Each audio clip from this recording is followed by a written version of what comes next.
Good evening. Good evening.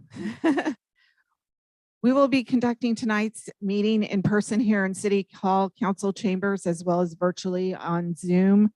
Members of the public may view and listen to the meeting tonight on Wave Channel 18 and online through the city's YouTube channel. If you would like to participate in live public comment via Zoom, please refer to the agenda for instructions. Pastor Mark Andriotta will be giving the invocation this evening, and Mayor Joyner will begin the meeting immediately after. All right, am I on? All right. Well, thank you for having me. I was called on my way to Marysville by my wife that said, you need to get here and pray. So here I am. Being as it's Valentine's Day, I thought I would read a little bit from 1 Corinthians 13, and then I'll pray. Paul says, if I speak with tongues of men and angels, but do not have love, I'm only a resounding gong or a clanging cymbal. If I have the gift of prophecy and can fathom all mysteries and all knowledge, and if I have faith that can move mountains, but do not have love, I am nothing.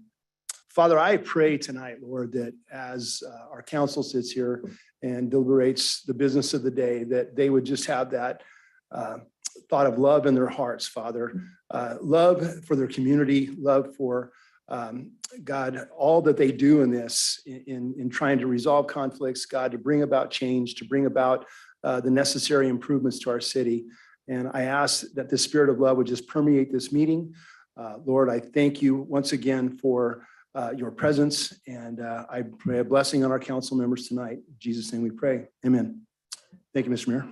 Thank you, Mark, and thank you for the U-turn and coming back to Lincoln to do this for us tonight.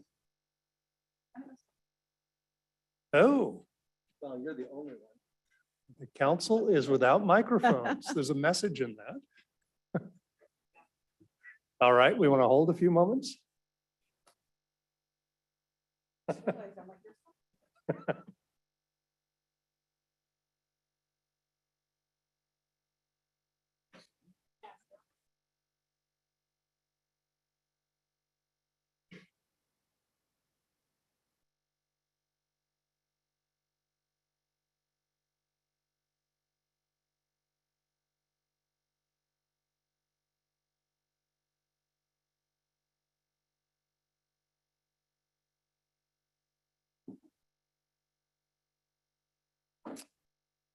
All right, then with that, I will go ahead and call the meeting to order.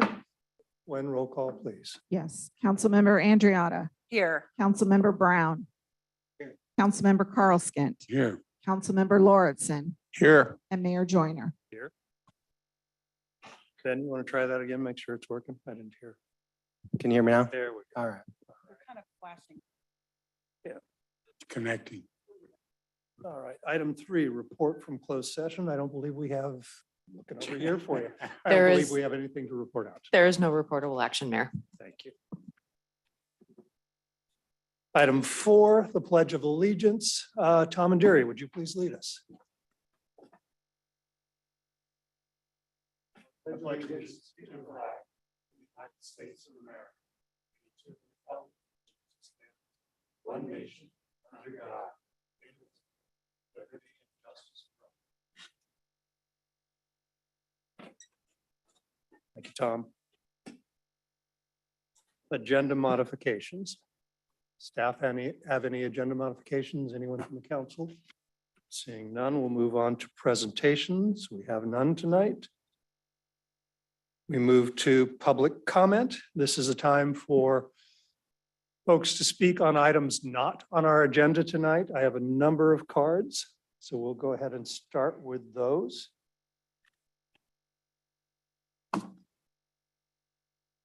And Constantine Verge.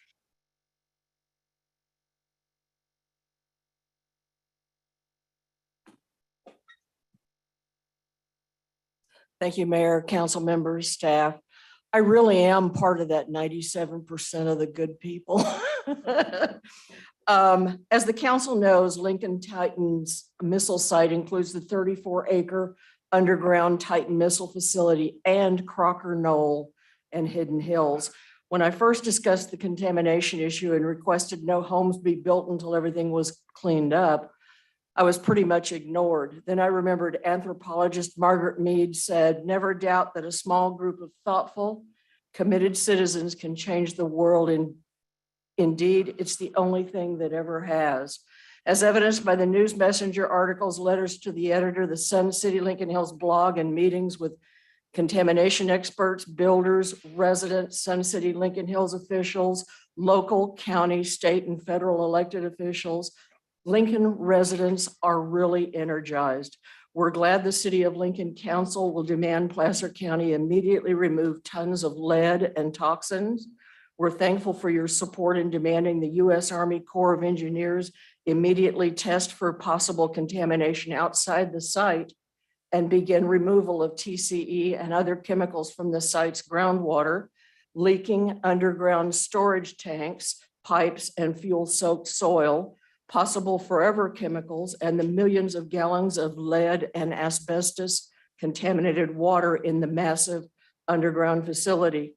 Mayor Joyner, council members, based on your assurances at the February 2nd, 2023 City Council meeting that nothing would be built on the entire Titan site, which includes Hidden Hills and Crocker Knoll, until it's totally cleaned up, I tip my hat to you. It's refreshing to know that you all are concerned for the health and safety of our current and future residents. Thank you all. Thank you, Ann. Ray, you sure you want to follow your wife on this one?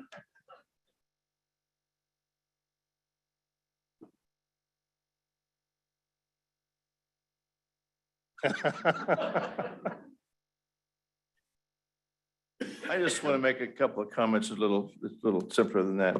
My concern right now is there's an issue involving Councilman, I don't know, say his name right, Loris Stinson. All right. Anyway, Bill, and there's been this issue of sanctions hanging over heads and so forth. Bill represents a large portion of Sun City where I live, including Titan's issue site. So Ray, forgive me for this. This is items not on the agenda and we will be taking up. an Oh, you item will be taking later this up. tonight Well, then related to, I think you're headed on this. I may or may be back depending on how it Okay. goes. Thank you. You bet.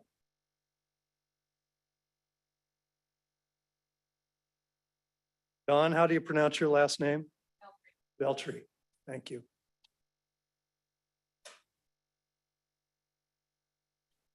Good evening. Thank you for this opportunity. I appreciate you.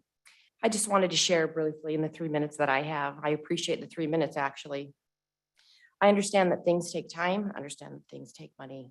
The issue I'm talking about is the ravine near my home where the homeless reside, which I'm sure is not a new situation. But for me, it's been 5 years.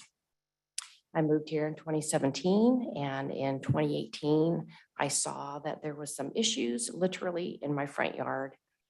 I reached out to the appropriate people, to police department, and nothing was able to be done. I contacted our city attorney, Christine, who I adore. I will vote for her, whatever she runs for. And She's smarter than that. and reached out to her, told her the paths that I had tried, and within 6 months, she had organized social workers and a crew to come help the homeless and to help remove the homeless. Of course, they came back 6 months later. And in 2019, it happened again. And at that time, I contacted the mayor again, I apologize, the city attorney again. At that time in 2019, there was something called a policy 436, was about improving parks and open space. There was something called the 72-hour vacate and camping flow charts to educate me and to educate what could happen. This continued on. I understand in 2019, there was a Martin versus City of Boise homeless that the city was supposed to monitor to see what they could do. The time continued in 2020. Throughout this whole time, the homeless has continued to come and build. They've continued to break laws, litter, leave their cars there. There has been suspicious activity. I don't want to assume, but my assumption is drug activity. We have children that we try to walk. We have dogs. There's a lot of dogs that are not on leashes. Recently, we've tried to call the county. They said they will not come out. They don't feel safe. I've spoken this with Mona Bass, that was referred to me. She is phenomenal. Love that woman. She has her volunteer time, but the issue is that there was another gentleman that I had spoken with and contacted about options. I had thought about changing the fences to the cable, to the big poles, to make it metal so that it was more of a deterrent. Hasn't happened. There was information coming that maybe they could change the streets to be 1 hour parking on E Street and Gateway Drive so that they couldn't park. It could just be an hour parking. Nothing has come to fruition. Right before these last storms, I saw Mona and Ms. Christine walking to speak to the homeless to ask them to move to the parks for their safety because the ravine got very full. I appreciate that. And what happened is exactly knew what we thought was going to happen. They came back, but now there's more than 20 camps there. And this is literally within 100 yards from my home. So I didn't know what we could do as a solution, but I had brought solutions and would like to see if the city council could offer anything. So thank you for your time. Thank you, Don. Christine, do you want to talk a little bit about our most recent efforts out there, reducing the size of the space they can occupy to 10 by 10? Yes, so Mayor, consistent with the decision in Martin versus Boise and also the recent Johnson versus Grants Pass case and also some other Ninth Circuit Court of Appeal decisions, we do not have shelter space in the city of Lincoln, but if we are not issuing criminal citations and we are allowing them to sleep, the city is not required to allow them to occupy our park space. We are required under the Johnson versus Grants Pass case to allow them to have items to allow them to sleep in comfort. So bedrolls, sleeping bags, pillows, blankets, that kind of thing. So as an interim stopgap measure, what we've done is code enforcement is going to be taking a larger role in doing our homeless encampment. As you know, I supervise code enforcement. So we had our code enforcement officers go out on last Friday and let them know that starting this Friday, we would be siting camps for 72 hours notice. We gave them 10 by 10 measurements. We measured it on the ground and we said, we are going to allow 10 by 10 for now. You're technically under our ordinance entitled to 0 by 0. As long as we're not issuing criminal citations. And in my view, administrative citations are rather fruitless because you're asking people who have no financial wherewithal to pay hundreds of dollars in fines. So that starting this Friday, they will be posted 72 hours. The following Wednesday, my code enforcement officers will be going out with the Adopt a Creek team, and any belongings that are outside of that 10 by 10 space will be deemed trash and will be discarded. And so we're going to work the gateway, what we call the post office side of the ravine to start with, because it is the closest to the residences. And then we're going to monitor our success there. And then we'll be moving along to the Flokini side of the ravine where we have some different behavioral issues to respond to. And then to the south side of the ravine behind what's called the medical building as sort of our third tranche of enforcement. So we will be working with the police department to the extent that they have staff available. They are very busy. They are very, we all know how busy our police officers are, and they don't always have the time to come down and provide the consistency and enforcement that we need to see to work with this particular population. Whereas code enforcement officers do have more regular set 8 to 5 schedules where we can really schedule that time in the ravine.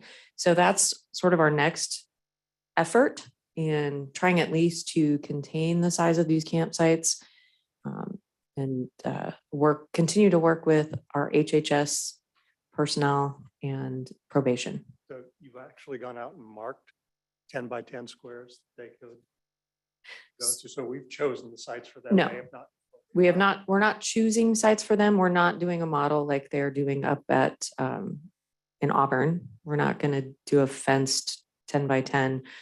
What we've done is said, here's your existing camp. If you want to stay here, we've marked off corners. here's what a 10 by 10 footprint looks like. It's essentially the size of a pop-up tent. And then also advise that they cannot be tying tarps and those types of things to vegetation and trees, no open flames, and again, reminding them that their animals need to be crated or on leash. Do you have any thoughts about, the county is entering into a settlement on the homeless issue? They're going to stand up a 50-bed homeless shelter on the DeWitt. center. Thank you. Mhm. Are we going to be able to leverage that at all? Are we going to be able to call up, see if there's an available bed? And if there is, go ahead and move those folks on if they're not willing to take the available bed? It is an option. I have been told that if there are, so they are basically 10 by 10 tent sites Right. that are in this particular facility, which as I understood it, was stood up yesterday. So I don't know what the status is as to how many applicants and how many filled tents and available beds they have, but the information that was provided to me is that if there are available tent sites, it is available to anyone, at least in South Placer County. So that would be something that if we had one of our homeless and campers in the ravine that was willing to accept that, that is something that we could provide to them. Thank you, Christine. I have a quick question. Yeah, please. Actually, this is. This public is, comment, so and we this can't really is not say- on the agenda, so this is probably a little Can we deeper just conversation. ask, when we get to council initiated business, can we just ask questions to be discussed later? We discussed Just later? yes. Yeah, can we just, okay, that's what okay, thank you.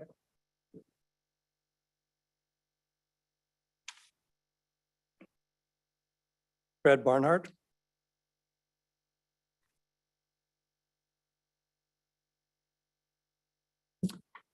Good evening. I'm Fred Barnhart. I live in Lincoln Hills. And I'm here to ask about the Titan missile site.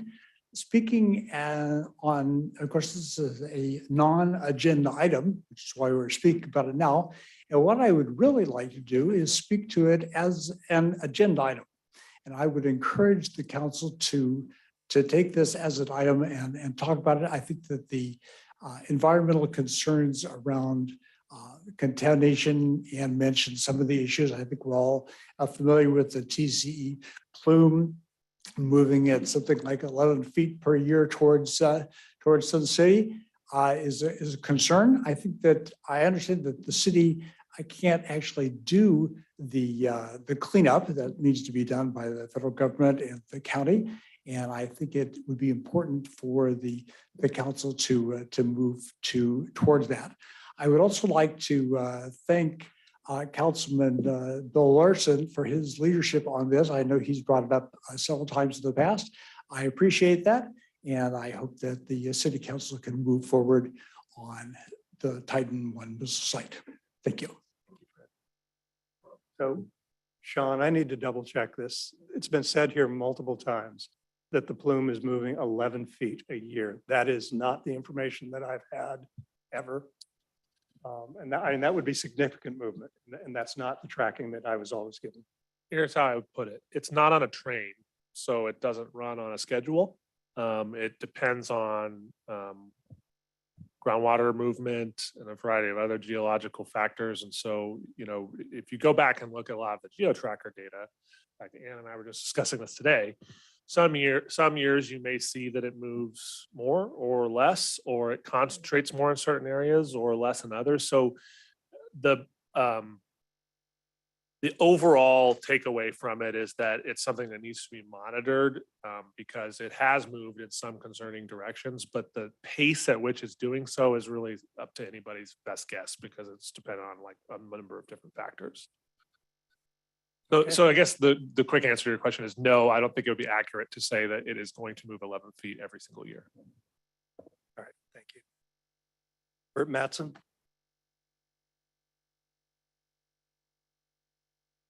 Hi, Mr. Mayor, council members, staff. Thank you for letting me appear here today. My name is Bert Mattson. I live in Lincoln Hills.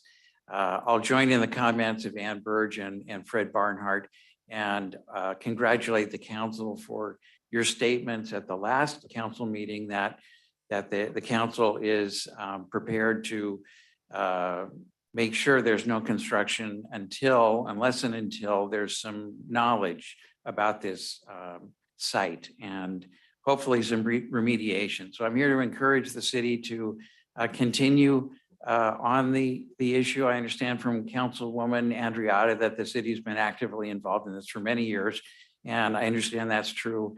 And I'm here to encourage you to continue on that good effort and protect the city's health and safety, which I know you want to do.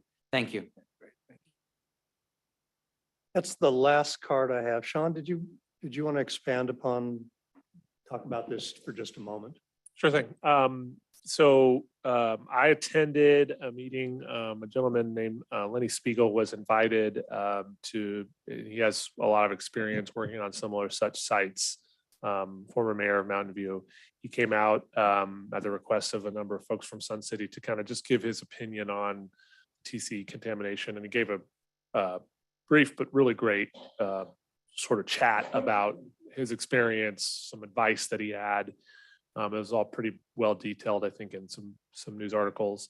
With all that said, sort of the bottom line that, as we've all come to, is trying to figure out a way for the community to disseminate and interpret a lot of technical information that requires a lot of time into something that's digestible and understandable about the situation as it exists today.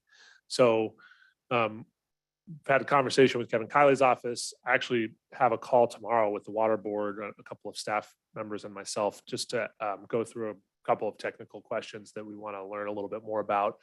But really, at the end of the day, what we would like is trying to arrange for both a local community meeting, which is already kind of in the works at Sun City, and also something more broad for the larger community in general, where we actually have experts there that can speak to this. Because one of the things that's frustrated for me is that people can call and ask questions.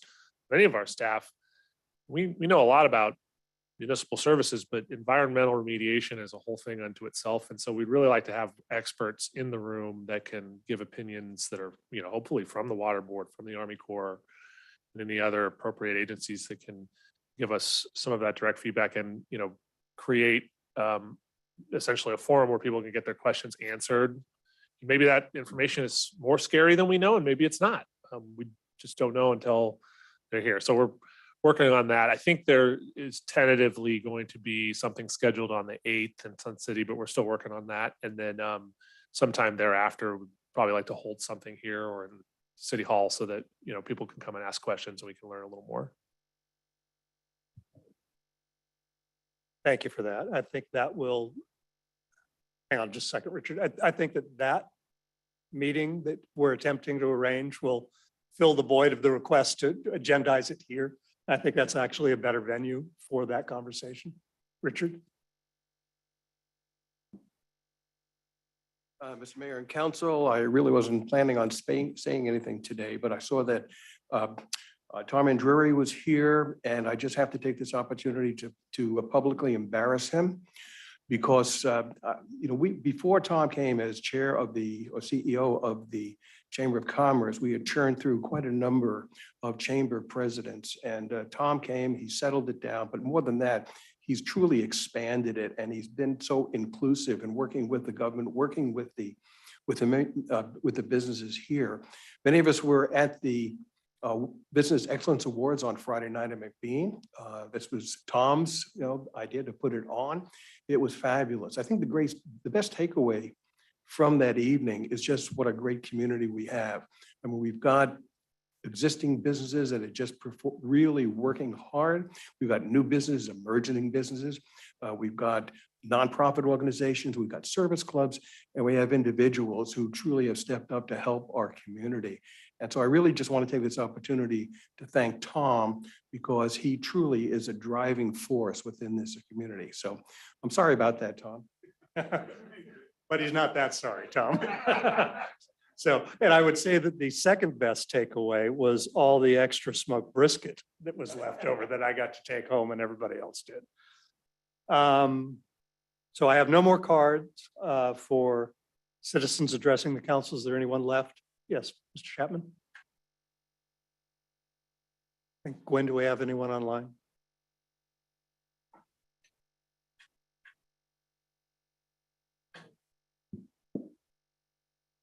Thank you, Mr. Mayor, council members, city staff, and all those here, as well as looking at home. I've been, I don't want to say beat a dead horse because I've never really understood what that meant to begin with. But I am going to cover something that I've been bringing up for the city of Lincoln for a number of years. Actually, it goes back more than a decade. But in the last 2 or 3 months, maybe even 4, I brought up the issues about there's 2 items left at our terrific ballpark for the disability issues that have not been addressed. They've not taken care of. You have an item on the agenda tonight paying for some work that was done to the bleachers. I was all jazzed up when I read that. That's not what I'm talking about here, though. That just gave me information to kind of fuel the fire. The fact remains is I did have some, and I guess I need to ask, did you all get the information that I sent all of you? And one of the key pieces of the information that I gave you is that unfortunately, it literally has been over 6 years since the second phase was supposed to have started at the baseball park. And things have progressively gotten along, and it's a wonderful park. It's terrific.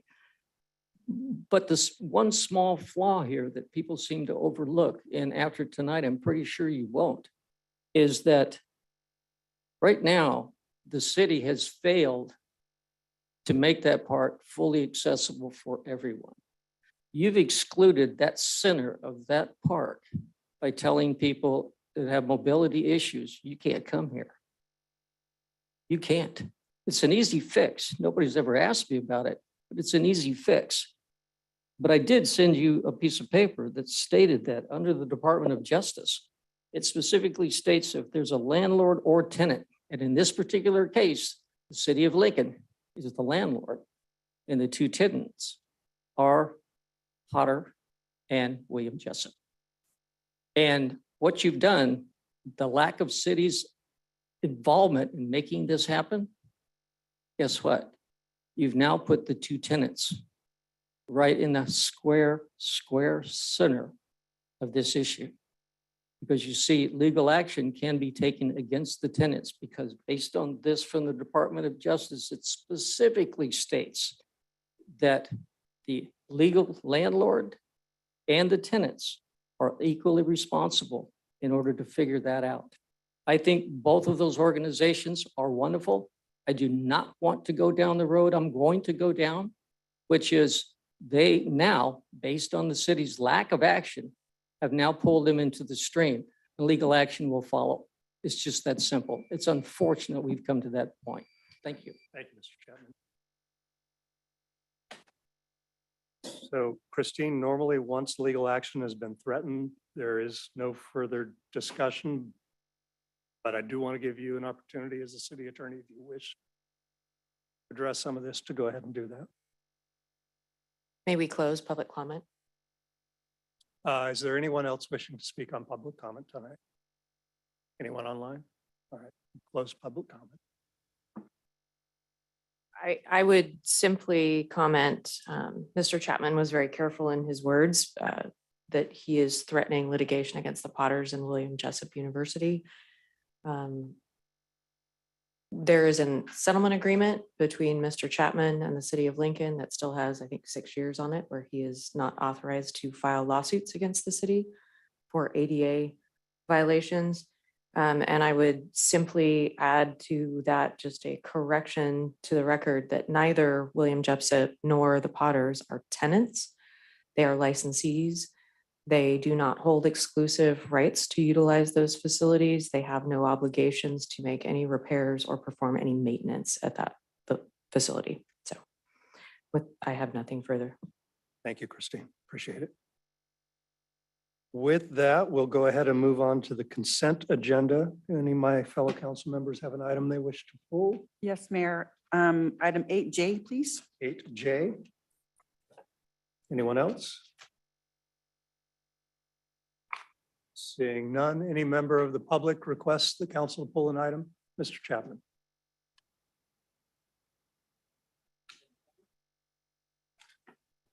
E. Got it. Anyone else? If not, I'll go ahead and accept a motion on the remainder of the consent agenda. So moved. Do I have a second? Bill? Okay. Have a motion and a second. One roll call, please. Councilmember Andriotta, Yes. Councilmember Brown, Yes. Councilmember Carl Skint, Councilmember Lauritsen, Yes. and Mayor Joyner. Yes. That will move on to item 8E, adopt resolution 2023-024, accepting the McBean Stadium bleacher replacement project, CIP 605, as complete and authorizing the city clerk to file the notice of completion with the Placer County Recorder's Office. Mr. Chapman, did you need a brief presentation on this, or do you just have a question?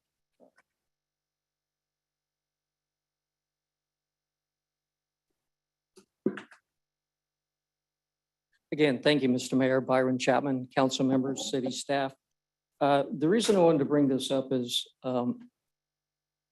when I looked into the packet, I had to go back to November the 8th of 22 in order to look at the work that was proposed at that time by the council. The information based on tonight's agenda in the packet did not have any information as to what that work was. So I had to go back, eventually found it. In the future, I would hope if you could put that with the packet or as the new information or mechanisms that we're doing this becomes a little bit more clear. But again, once I read this and I noted that the fund balance for the unencumbered, bear with me here, unencumbered fund balance for Fund 100, which is the balance for the terminology I'm looking for, the general fund is a little over $7.5 million. I would hope that the $128.694 would have increased and improved those park benches out there at the park. And it's unfortunate, once again, that you spent $128,000 and not one penny of that went to ADA work there. Thank you. Thank you, Mr. Chapman. Any other member of the public wish to comment on this item? Any member of the council? I'll accept a motion. So move. Second. I have a motion and a second. Sorry, who was the second? Brown. Thank you. Councilmember Carl Skint. Yes. Councilmember Brown, Yes. Councilmember Andriotta, Yes. Councilmember Lauritsen, Yes. and Mayor Joyner. Yes. We move on to item 8J, adopt resolution 2023-029, approving the appropriation of $52,000 of American Recovery Act, Rescue Plan Act, ARPA standard allowance funding to contribute to the youth development plan for the city of Lincoln and Western Placer Unified School District. So I just pulled this because I want to make a couple clarifications of what we think as the city, what we think this plan is for, because there was a lot of misunderstanding and uproar on the school district side with parents and other people in the community, because the Youth Development Network, the organization itself, on their logos, they have some icons or some symbols that look like activism, and they have some people that work there that have titles that might, make some parents concerned. And what I have shared with the public is that when we were presented at the city level, I've seen the presentation at least 3 times because I've been in meetings, we were in council, and we didn't see any of that. The reason why me particular, and I think the rest of the council supported this of partnering with the school district for this youth development plan is because, especially coming out of COVID, being a teacher myself, I saw the devastating effects that the shutdowns and wearing masks and all of the things that happened the last couple of years had an effect on students. And so we've seen an increased rise in anxiety, depression, mental illness in students. There's been a significant increase in teen suicides or attempted suicides. we have students who are, you know, food insecure and all kinds of things that interfere with their ability to be good students. And a lot of the things that happened during COVID, they forgot how to be students. They forgot, well, they lost a couple years of normalcy, and then the maturity levels and just their being able to engage in a classroom has really been damaged. And the schools and the teachers and communities are trying to wrap around them to fix that and get them back to where they need to be. And so I just wanted to make the point that what I saw was a system that is put in place to build these students up. And on the city side, giving students a voice in, you know, doing a student council. I'm really excited about that student council perspective of, you know, coming alongside the city council, having a voice, being able to share their thoughts on city dealings, being able to partner with the school district and just helping these students progress and feel safe and be the students that they need to be, and just kind of wrap around them to kind of get us back to a normal place. In no way am I supporting, and I don't think the council is either, social activism in the classroom or, you know, things that parents would not want. Now, you know, whatever happens on the school side, I encourage parents to pay attention to that. But from our side, we didn't see any of that. And whether the network itself has, you know, those types of things, it's been made very clear from the school board and from me personally that that's not what we're signing up for. We're signing up for all the things that I just talked about. So I just wanted to put that out there to the public because there was a lot of misunderstanding. There was a lot of concern, which I completely understand the concerns, but I wanted to be really clear about what we signed up for, and why the city is partnering with the school district. And I'm really excited about it. I think it's going to be really, really good for our community and for our students. And I've also told people that they have my commitment that if I start to see things that are really upsetting parents that shouldn't be in the classroom, then we'll say something. You know, we're not going to just stick our head in the sands, but I'm excited about this partnership. And I think it's going to be really good for our kids. Well, you and Councilmember Brown are representatives with the school district, so you meet quarterly Yep. at this point. I would assume if there are any issues whatsoever, both of you will bring them up. We will. And I'm also in close contact with a couple school board members. And so we talk about things and, you know, so we definitely will keep our eyes open and make sure that what we're paying for is what we thought we were paying for. So, yeah. Appreciate that. Yeah. Any questions or comments from the rest of the council? Seeing none, any member of the public wish to comment on this item? All right, I'll accept a motion. So moved. Oh, give it to. I'll give it, Oh, yeah. no. Lawrenson and I'll second. second, yeah. Andrea, sorry. Gwen, roll call, Yes. please. Councilmember Lauritsen, Yes. Councilmember Andriotta, Yes. Councilmember Carskent, Yes. Councilmember Brown, Yes. and Mayor Joyner. Yes. We move on to item 9, public hearings. We have none. On to item 10, general business. 10A, adopt resolution 2023-030 of the City Council of the City of Lincoln rescinding resolution 2020-011 financial reporting and resolution 2019-027 financial close and approving the financial policies. Nita, where are you? You're right there. Good evening. Members of council, Nita Racker, Finance Director. So the item before you this evening, as Mayor Joyner stated, is the rescinding of 2 previous resolutions and adopting new financial policies. As I've stated before, that our best practice regarding policies is that policies are overarching and guiding documents. They shouldn't be step-by-step incremental documents. That's really your internal procedures. So this is continued on our vein of cleaning up past policies that include step-by-step procedures, going to those more overarching policies. We also took the opportunity to codify some of the city's current activities, such as the capitalization policy and our revenues policies.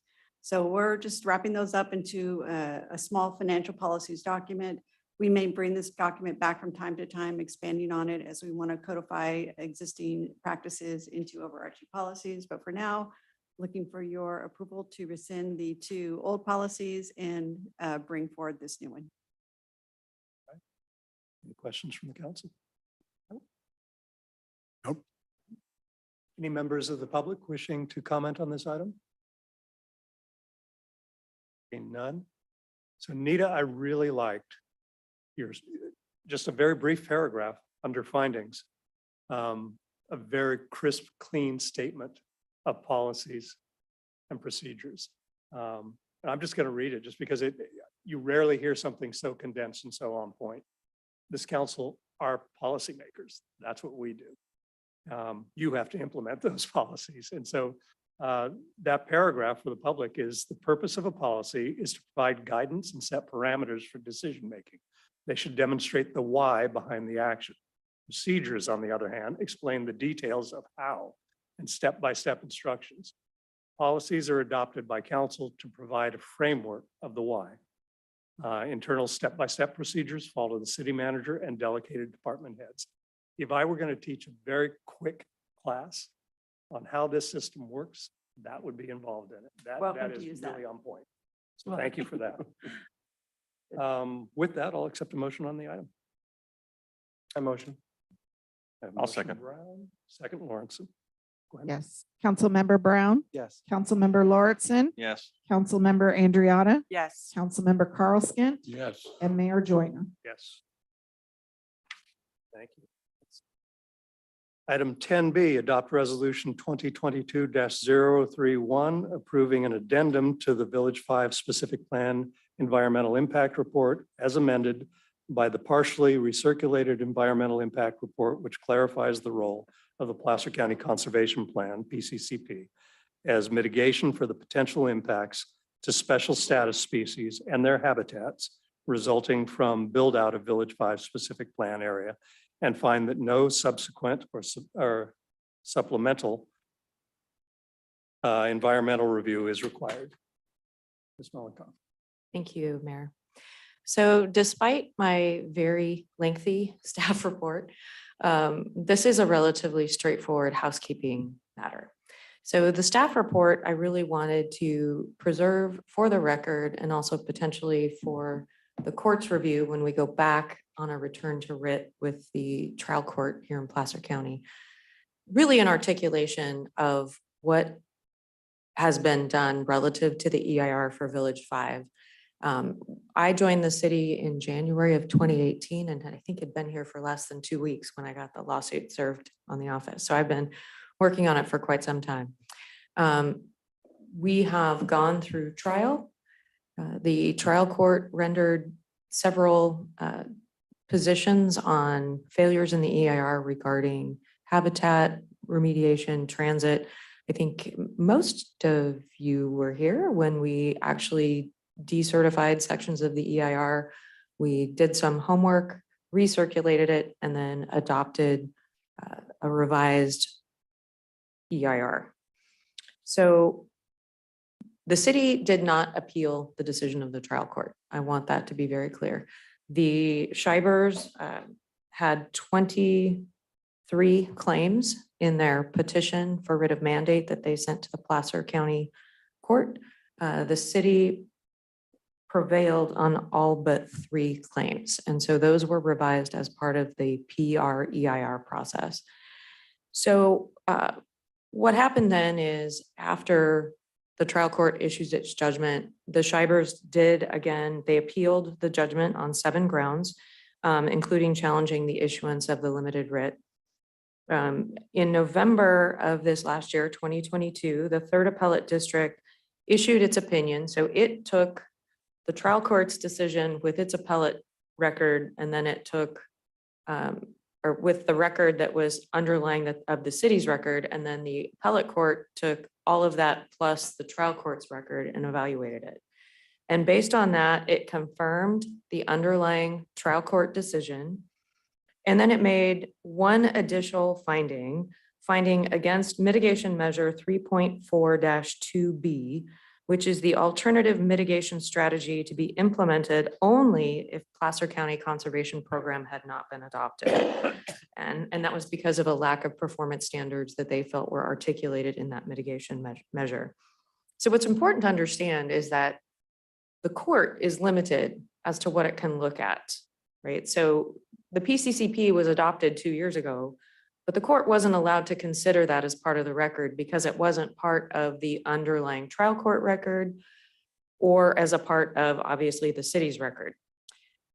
And so they went into their decision with some blinders on, didn't know that the PCCP already existed and the issue was essentially moot. Because what that mitigation measure says is that you have the option of either, but if the PCCP is adopted, then this mitigation measure is out and you have to go by the PCCP. So what we're here looking for the city council to do is basically sign a resolution that just clarifies for the trial court, because we are going to be going back to the trial court on a return to writ, which is essentially where the city goes back in front of the court and says, look, you issued a writ of mandate. You told us we had to do X, Y, and Z. Then there was an appellate court decision that said you had to do X, Y, and Z, but also this one additional thing. We want it to be very clear to the trial court when we go back to a return to writ that they understand that we've clarified the PCCP exists. The city is very clear. If anybody comes forward with a project in Village 5, they're going to have to comply with the PCCP and not this 3.4-2B. The case is really in its final stages. We have a hearing date scheduled for motions for attorney's fees and motions to tax costs on March 28th. The parties have exchanged proposed judgments, which we're required to do under local rules. We have some disagreements, and so the parties will both be submitting their proposed judgments for the court, and the court will decide which judgment ultimately gets executed. But at that point in time, there will be a hearing scheduled, and we'll be going back in front of the court for our return to writ in order to get this case dismissed in its entirety, concluding that the city of Lincoln has complied with all of the findings in the judgment and in the preliminary writs of mandate.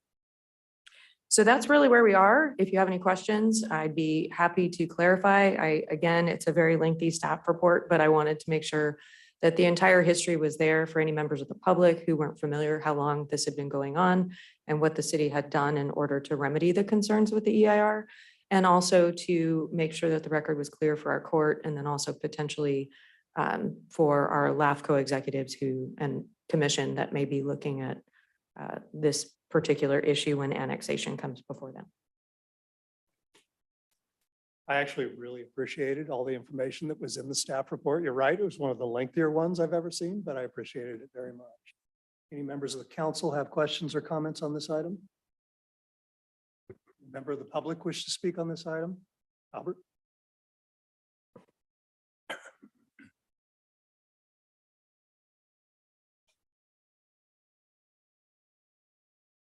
Good evening, Albert Shiver.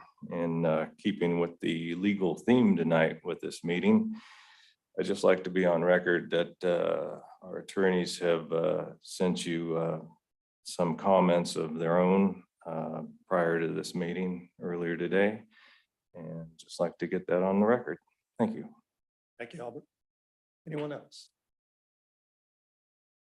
Seeing none. bring Mayor, it we back. did, excuse me, we did receive that shortly after 5 p.m. and I did forward that comment to all of City Council. We also had one earlier comment from Michelle McDonald in opposition of the project as well, which was also forwarded to council. Thank you, Gwen. Anyone is ready to make a motion? I move. Second.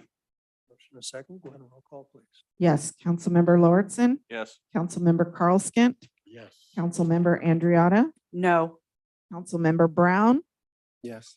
and Mayor Joyner. Yes. We move on to item 10D, City Council discussion and appointment of 2 members of the council to serve on a 2x2 committee with 2 Placer County supervisors. Mayor, we skipped an item. Yeah, you're right. I just wanted to watch Gene and Brian twitch. My apologies. Item 10C, adopt resolution 2023-032, authorizing the city manager to execute the property tax increment agreement between the county of Placer and the city of Lincoln for the Village 5 specific plan area. Mr. Scully. Thank you, Mayor, and good evening, council. Just pulling up my presentation. Okay, boom. Good evening. So this information is going to be substantively similar to the workshop that we did a couple of meetings back, which is really just about the fiscal analysis, but that work kind of ended up being the backbone of the most important component of tax sharing, which is of course the split of property tax.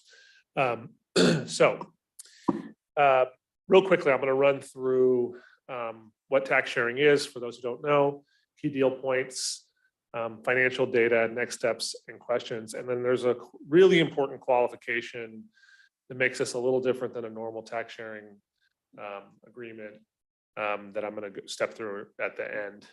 But we'll just go through the meat and potatoes to start. So for those who don't know, what is tax sharing? It's a process by which the city and county agree to property tax split upon annexation to the city. It is a required component under Knox-Hertzberg in order to even be considered for annexation. Essentially, the state, when that legislation was written, correctly identified that you should really have a deal worked out in advance of bringing new land into a city jurisdiction, because of course that's how we pay for police and fire and a variety of other services.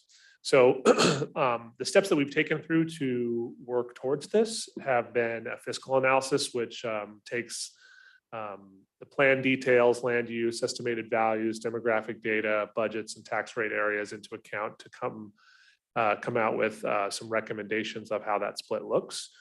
Development of a fiscal impact model, which I'll show you here in a moment, and then you negotiate the deal points with the county. Many of the provisions of the document that sits in your agenda packet this evening are mirrors of what were previously proposed in, I believe, the Village 7 and SUDB agreement. So we have a pretty good model to work on. It's not starting from scratch every single time. This is just a picture of Village 5. I pulled from the development plan that, in case you aren't familiar with the project, it's not really great to look at, but if you go to my staff report or any of our other documents online, you can dive into detail there. Key deal points. So the term is proposed to be generally open-ended. There's some nuance to that, which I'll get into in a moment. The splits, which I'm going to discuss at the next slide because I want to show you all of the data, are essentially tiered, and you'll see 5 different tiers. And that's based on some feedback we actually got from City Council last time we presented to this. Modifications of allocation. So basically, how do you reopen this? There's some language included in the deal, which is very similar to SUDB and Village 7 that essentially talks about changing conditions. In the vast majority of the rest of California, you don't actually see this language very often. It's typically like you sign in blood and that's it forever and ever, amen. The problem with that, of course, is that things change over time. And so it is a pretty big deal for the city, and to some degree, I'm sure for Placer County too, to be able to go back and look at these in the future where maybe things don't work out the way that we thought, or circumstances change. And actually, Lincoln, I'll let the council speak to this because I wasn't here as part of it, but Lincoln has some experience in actually doing that with Placer County. There's a requirement in this agreement, as with the past, that the city will require that projects pay a county capital facility fee. That's a super normal requirement you see pretty much up and down the state. It's their version of an impact fee, essentially. And then there's some indemnification language, which again is fairly standard as it relates to any action brought against Placer County as a result of this action, or even the LAFCO consideration of the project that the city agrees to indemnify Placer County, essentially hold them harmless. Again, standard. Okay, let's talk about the numbers. So this is a very similar sheet to what I presented last time, except for it has 2 additional scenarios built in. So there's the potential for roughly 4.3 million square feet of commercial square footage within the Village 5 plan. What we did in Sud B was we tiered the percentage share based on how much commercial actually built in reality. So for those who didn't hear that presentation, the reasonable question you might ask is why? Why would you do that? Well, from the county's perspective, the more residential that builds, the more service they have to provide. That impact is lessened if it's commercial. And so in a way, what's being hedged against is future city councils rezoning commercial land into residential property, which has a disproportionate impact. You saw this, there was a lot of examples of this throughout the state where a city would annex in 100 acres of commercial and wait the 2-year period for basically after you annex property, you have to wait 2 years before you consider a rezoning. And cities would rezone all of that to residential, so the county would not have the ability to recover what they would view as their cost. So basically, what this agreement does is it splits it into 5 different scenarios. Sud B only had 3, but Sud B only had 950,000 square feet of floor area. Initially, what was proposed by the financial consultants was 3 scenarios. And as we looked at it, it felt like an awful long time before you might make it up to the next tier. 1 million square feet of commercial is a lot of commercial space. And so it's going to take quite some time to get there. So we talked with the county about whether there might be some interest in creating kind of 2 bridge scenarios. So basically what you see is if you start on the column far to the right, you see the starting scenario. That assumes you just kind of annex in and you're starting right away. There's very little, if any, commercial built. In that scenario, what you want to look at is pre-ERAF shares. So you have basically a 38% to the city and a 62% to the county.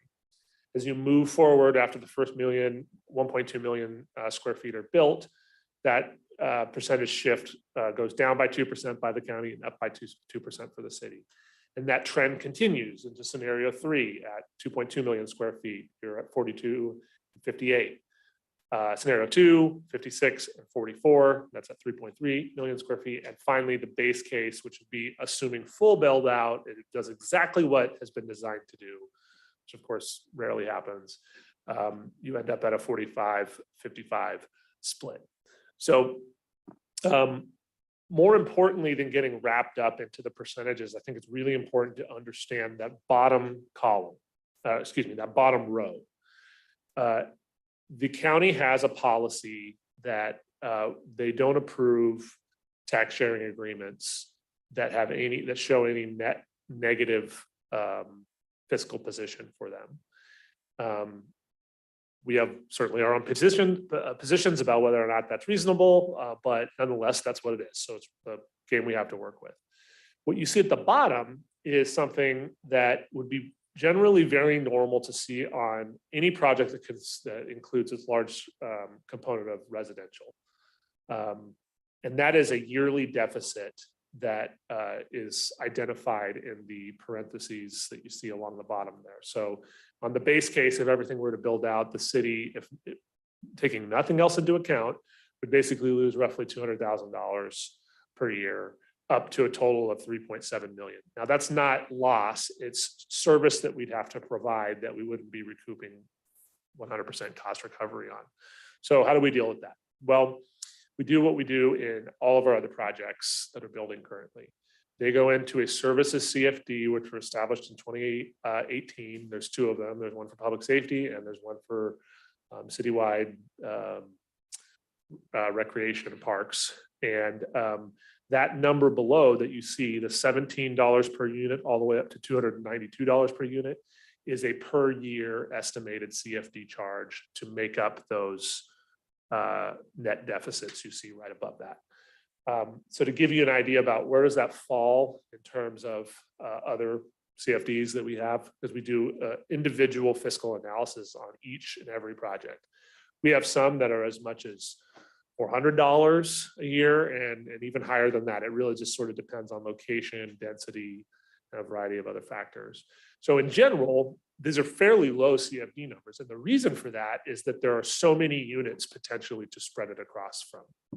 It doesn't mean necessarily that the first couple projects come in at $292 per unit. They probably come in at a higher number because again, there's less to spread out. But as the project builds out over time, the 8,900 units build out over time, you end up with a much lower, more reasonable CFD number to make up the difference. Okay, so that's that. We can go back to that if anyone has any questions in a moment. I'm just bringing this up one more time. One of the questions that was asked a lot during this process was, well, how do you figure out what you think you're going to collect? Because we assess property tax based on the value of the home when it's built and sold, right? We don't know what that's going to be. Correct. So what we did and the consultant did was they tried to take a generally realistic but conservative view of what we think home values may look like, and knowing that this is going to be low. Likely these assessed values per units will be much higher, but you see basically that second to last column on the right identifies $832,000 per unit. That would be for village, rural, residential. Those are going to be very large lots, typically very large homes. There's only 242 of them planned in this area, so they're going to go for a good amount more. I would call normal single-family homes would be in the two down from that in the low density residential, and you see they're estimating $512,000 per unit. I can tell you as a person that's recently purchased a home in Lincoln that I wish I could have got it for $512,000. So likely it will be a significant factor more than that. But we wanted to build something that was going to be as conservative as possible without just being completely ridiculous. Because again, what we're really trying to do here is forecast 30 years into the future, and that's really hard to do. Okay, moving on. This I included just because I think it's super interesting. If you never get a chance to look at your property tax bill, I encourage you to do it because it explains of the 1% where that all goes.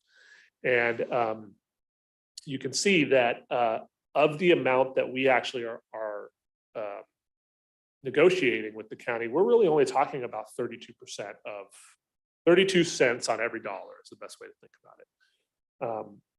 The vast majority of the remainder of that goes to the schools. You can see Western Placer Unified M&O is essentially 53 cents on the dollar.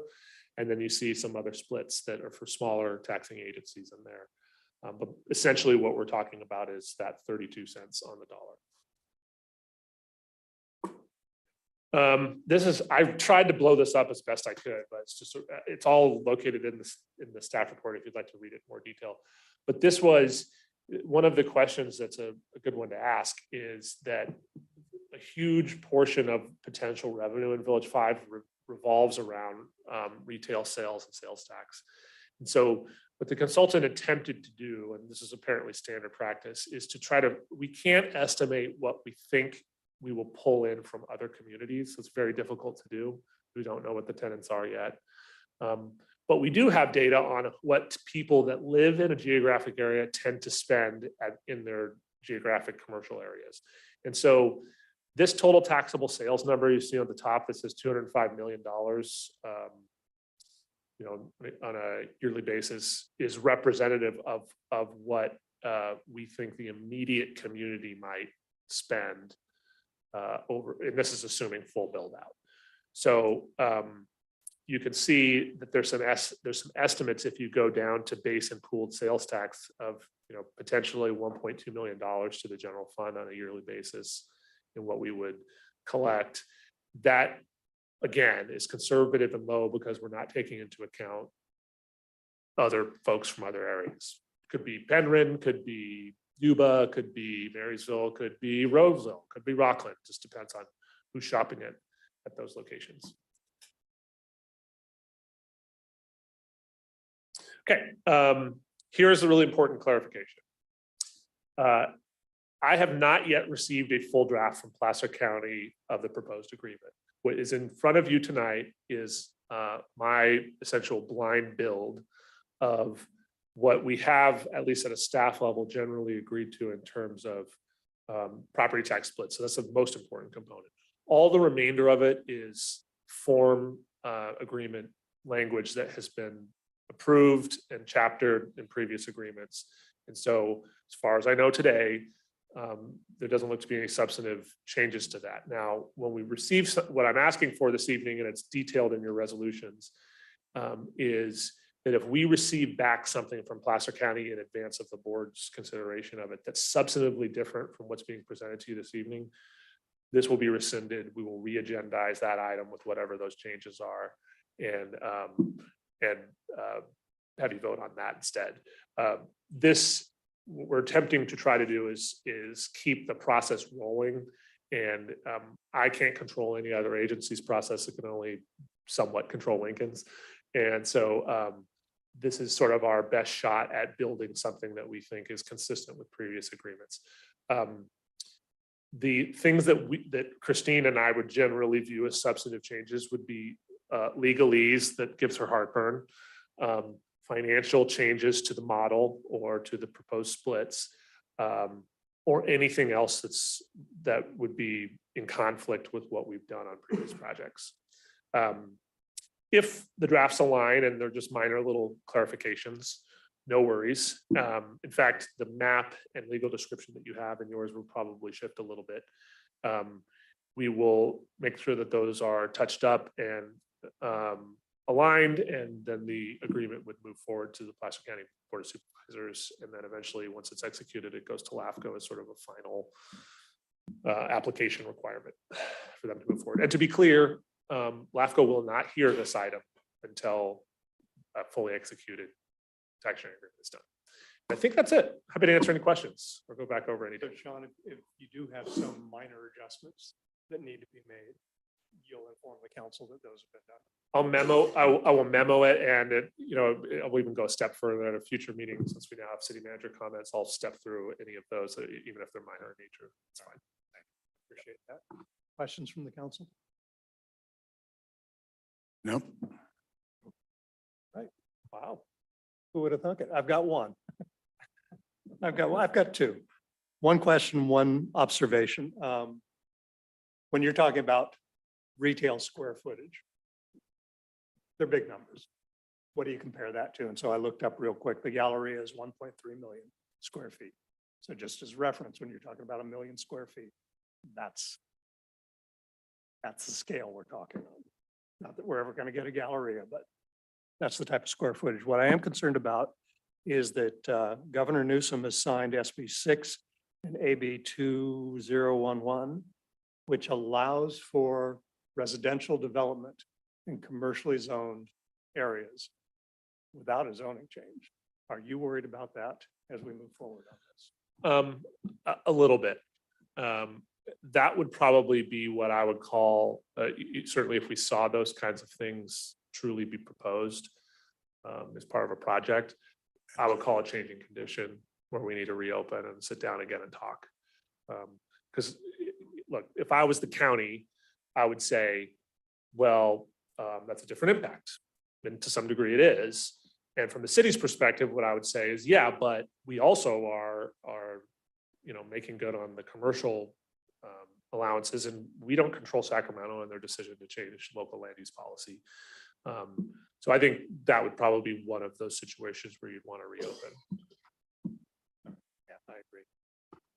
Thank you. Any member of the public wish to speak on this item? Mr. Cooley?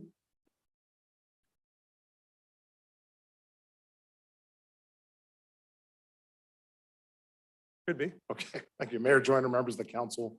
Brian Cooley of Richland Communities, one of the landowners in Village 5, been working with your staff over the last year on the actual annexation application and the tax sharing resolution.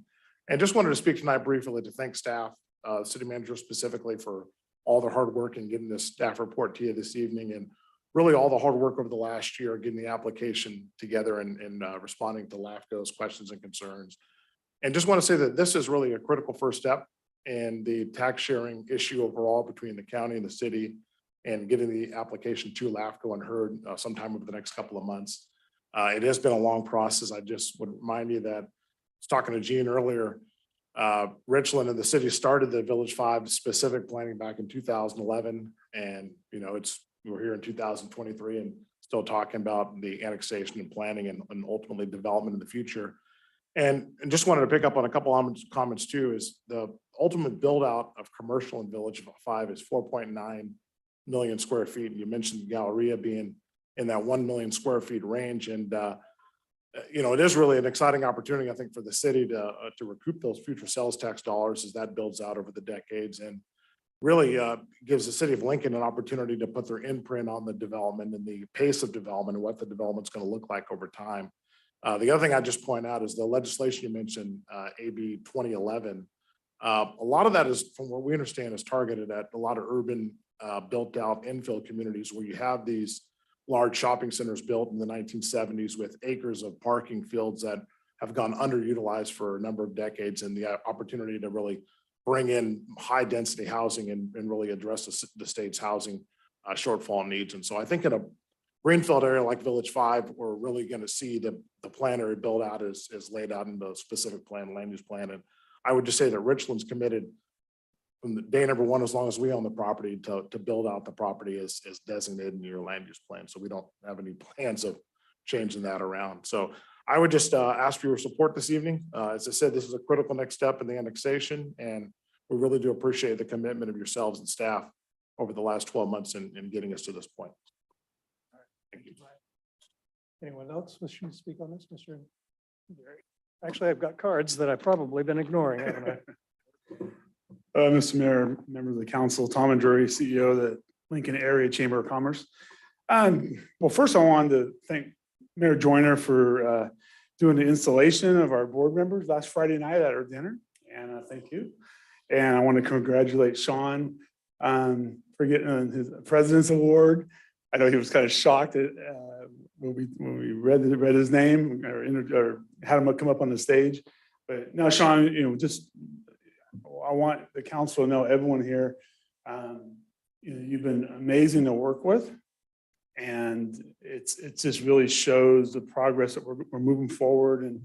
And again, working with the chamber, many of our businesses that are members of the chamber are very thankful of your commitment to them and helping them get through some of the permit process. So thank you very much. I'm just here tonight, just real briefly, to reiterate that for the chamber's support of this project. I'm just here to ask for your support and the resolution before you to adopt it. And that's pretty much it. So just, if it does get rescinded, for the record, we're supporting the project. So I don't have to come back. It might be Valentine's Day next year or something. So. Thank you, Tom. Sean, did that plaque get you out of any hot water for arriving home late? No. I didn't think so. Okay. Albert?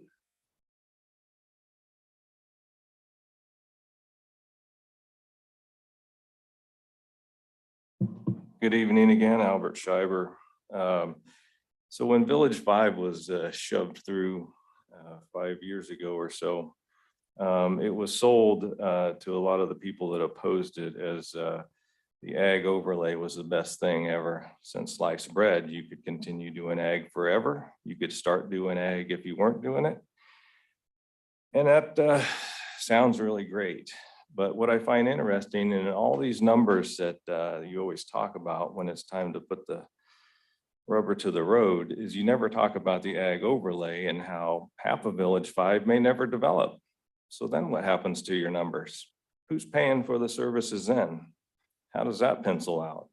But you never bring that up. So I find that a little interesting. Was the ag overlay just smoke and mirrors? You figured you'd shove everybody out of ag? I don't know. Anyway, as far as this item goes, when you read the agenda, the title sounds like the tax share agreement's already done. But as the city manager mentioned, and then page 3, it clearly says that you don't even have a draft agreement with the county right now. So if you approve this, you have no idea what you're approving because you don't even have a draft. So anyway, thank you. Albert, anyone else? Anyone online? Nobody online, Mayor, but we did receive two comments in favor of the project, which were forwarded to council members prior to the meeting. Mr. Mayor. Is it time for comments now? Or?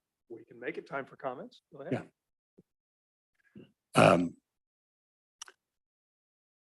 Yeah. First of all, I'm going to get on my high horse again and make people understand that the last 5 tax sharing agreements have all followed the same model from an agreement standpoint. The numbers have all been different, but the intent of acknowledging that you can't plan for 30 years is embraced in that model. As Sean talked about, the relook as things change drastically or significantly, supposing the state does something, supposing it does end up being 70% ag overlay farms, that would be a significant enough change that the tax sharing agreement would change, as well as obviously because what you've done is totally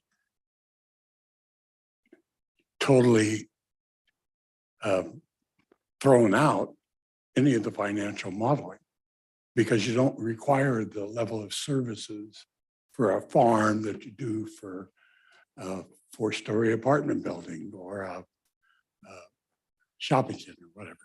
Anyway, I'm very content because I know it will be built on the model.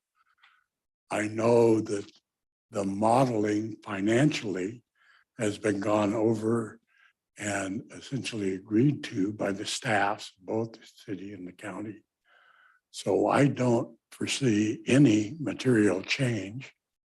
And I certainly trust Sean to identify, and Nita and Christine to identify a material change that will essentially stop this process and come back to the city council. So I think there's enough coverage, there's enough controls that we don't have to worry about it. So, and it is, I think, added pressure on the bureaucracy at the county to go ahead and get the final draft out. So that's so. I'd like to, if there's nobody else making comments, I'd like to move approval. I have a motion. Do I have a second? I think I was yes. gonna say something. Go ahead. I just want to say that I really appreciate your comments, Dan. Sometimes being new, it's hard to know one way or another, and I absolutely appreciate comments from the public as well, because for me, it's a learning curve. And so when I'm trying to soak in as much as I can. So I definitely, Albert, appreciate you and stepping up and saying that, but I like what Dan had to say. Yes. Okay. Then I have a motion, second roll call, please. Yes. Councilmember Carl Skint, Yes. Councilmember Brown, Yes. Councilmember Andriotta, No. Councilmember Lauritsen, Yes. and Mayor Joyner. Yes. We move on to item 10E, airport leasing strategy discussion. Indeed. I did it again, didn't I? I keep crossing them out, trying to move on. City council discussion of appointment of 2 members of the council to serve on a 2x2 committee with 2 Placer County supervisors, as is required by the 2020 limited term property tax sharing agreement. Mr. Scully. Thank you. This is, I guess, property tax night. This is a different agreement, completely different agreement than what we just discussed. For those who don't know, a couple years ago, the city council and board of supervisors worked out an agreement to help Lincoln right size its deficiencies in public safety based on a bunch of old tax sharing agreements that went way back. And if council would like, I can go through that agreement, in detail, but the bottom line is that it diverted revenues to the city over basically an 8-year period that has some extensions built in. And we have been receiving that revenue now for a couple of years. We're using that revenue on police officers and firefighters and associated equipment and capital expenses. And one of the requirements of that agreement is that the city and county, 2 city council members and 2 board of supervisors get together once every 2 years to discuss the agreement, how it's going. Our city treasurer caught this is the 3rd time I've done this. I use the term biannual and I meant biennium, once every 2 years. What's the actual agreement? I believe it says once every 2 years. I don't even think it uses the term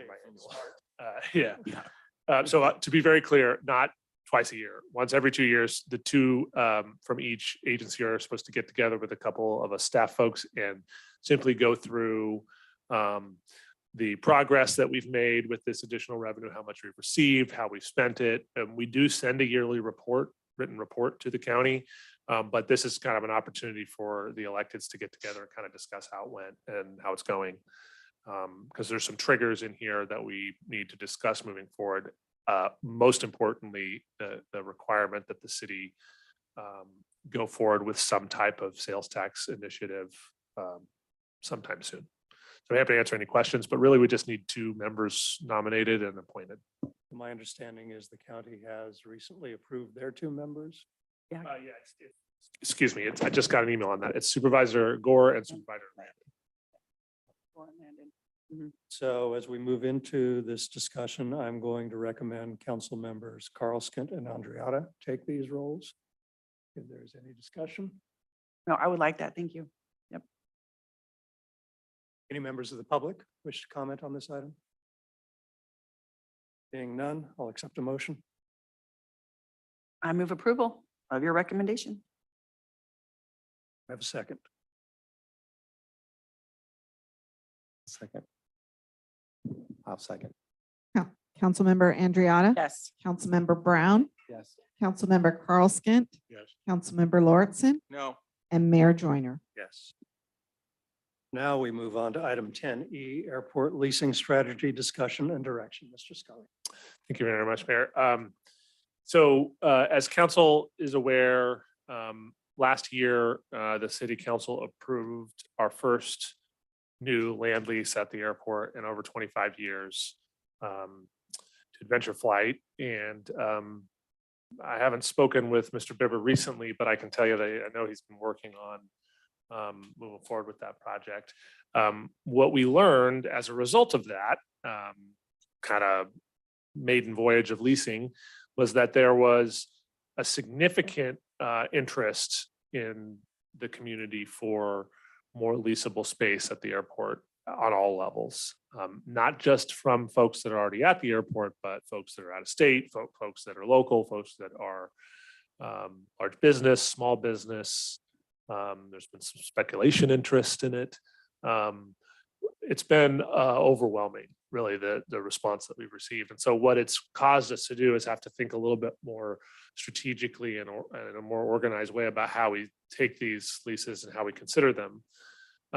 Some airports, I've called around to a lot of smaller airports, and some of them will go through kind of a classic RFP process for leasing land. And I think that there are strategic disadvantages to that because we do have a small economy at the airport. And so there's importance, I think, in the city council considering how you can best utilize what is a limited resource. You have a lot of leasable area out there, but it will go away at some point. I mean, won't go on forever. With the folks that I've been having general discussions with, what I've told most of them is I need to get back to city council and get a little bit of direction as to how we lease moving forward. Most importantly, I think there needs to be a discussion at some point, maybe not tonight, but in the future, about the concept of leasing towards general aviation, which would be essentially non-commercial pilots versus business type aviation industry, of which we have quite a bit out at the airport. And there's a very different fiscal impact to that, depending on which way you go. So for example, you could lease an area of property along Flightline Drive for a business, and that business may attract lots of airplanes from the area and from out of the area for their services. When they touch down in Lincoln, they likely fuel up, they spend money at that business for whatever service they're there for or purchase, and then they fly out. So there's sort of a built-in multiplier effect as a result of that. On the other hand, we have plenty of proposals for, I'm not using the right term. I'm just using it because it's the way I understand it, more recreational type use. So general aviation folks that don't do this for a living. This is something they're passionate about, a hobby. And that is a very different kind of impact. You have folks that, aren't flying necessarily every day. There's a lot more weekend activity. And the multiplier effect, I think, is different there. I don't quite know how to quantify it yet. We're still kind of working on that. But there is sort of this question about when you have a limited resource, how do you prioritize and get the best bang for your buck out of that land, right? And so the recommendation I have in your staff report, but happy to take any direction you may have, is we have a newly kind of reformed airport committee. And I think it would be a really great kind of first thing for them to try to tackle, because those folks, at least some of them, have a lot of experience in aviation. And to be honest, I don't. And it would be great to have some advice from people that really know about this kind of thing to advise council on how they see this moving forward. The only caveat, and then I'll close, is that I would like direction, if possible, to close up 2 remaining commercial business leases that we've been in long discussions on. And when I bring them forward, I think it will be a no-brainer generally that they're important. They're already businesses that exist at the Lincoln Airport that want to expand. And I wouldn't want to put them off multiple more months if we could avoid it. So that's my report. All right. Any questions from the council? Comment. I really like the part where you were talking about having that committee help kind of do the little legwork for us on what we can do out there so that we can make a better decision. And so I really like that part. Okay. So Sean, those 2 projects that you want us to go ahead and let you move forward on are the ones we've heard about in the past. They are an expansion for. Yeah, one of them is for Lincoln Skyways, which is the largest business we have at the airport. And that is both some lease of new ground as well as a conglomeration of a couple other leases he already has into just one new master lease for the expansion of his businesses. And then another one is a group of folks that already have commercial businesses out there that are kind of building a joint hangar with 3 different sub areas to expand their businesses as well, but all along Flightline. And if you go ahead and sign those agreements, they can be under construction. I don't want to speak for him, but my sense from the owner of Lincoln Skyways is that it's now. He's interested in expanding now. So yeah. Good. With that, I'll open it up to the public. Any member of the public wishing to speak on this item? Richard, last chance. I thought you might. Thank you, Richard Pearl, Lincoln. I just want to thank Sean for the presentation and also just for the balance that he's bringing to this discussion, talking about both the business side of it and the recreational side of it, because I think we have a tremendous opportunity here to move forward with both those types of activities blending together. It's really going to help improve the airport. It's a jewel, it's a gem without a doubt. As I said before to this council, that it's a diamond, but it's still in the ground, but now I'm so hopeful that we're starting to get the excavation going. and bring it forward. So I certainly encourage that movement. I know all the businesses that Sean was talking about. These are very, very committed aviation people, but they're committed to Lincoln. And so I think that's very good. So thank you. And I hope for approval. Thank you, Richard. Actually, this is not an action item. You're looking for direction. And my sense is the council is supportive of your recommendation. Is that right? Yes. Bill? Yes? I do have one question, kind of a side note, but it's still in the airport. Can you give us an update on how it's going with code enforcement out there? Are we making more progress with getting people out of there that are using it for things that they should not be using it for? We've made significant strides. We've gone through, I think, all of the city-owned hangars, and now we're starting to turn to some of the other ones. But frankly, the increased inspection program and protocol that we put into place had exactly the response that I was hoping for, and that's that we had voluntary compliance before we even had to go in and do some inspections. We did receive a complaint today about a parcel on Flightline that was recently purchased. There is a building that has been the subject of 2 marijuana grows in the recent past. And this parcel, I'm sorry, I stuck a lemon drop in my mouth right before you asked the question. So I'm salivating a little bit over here.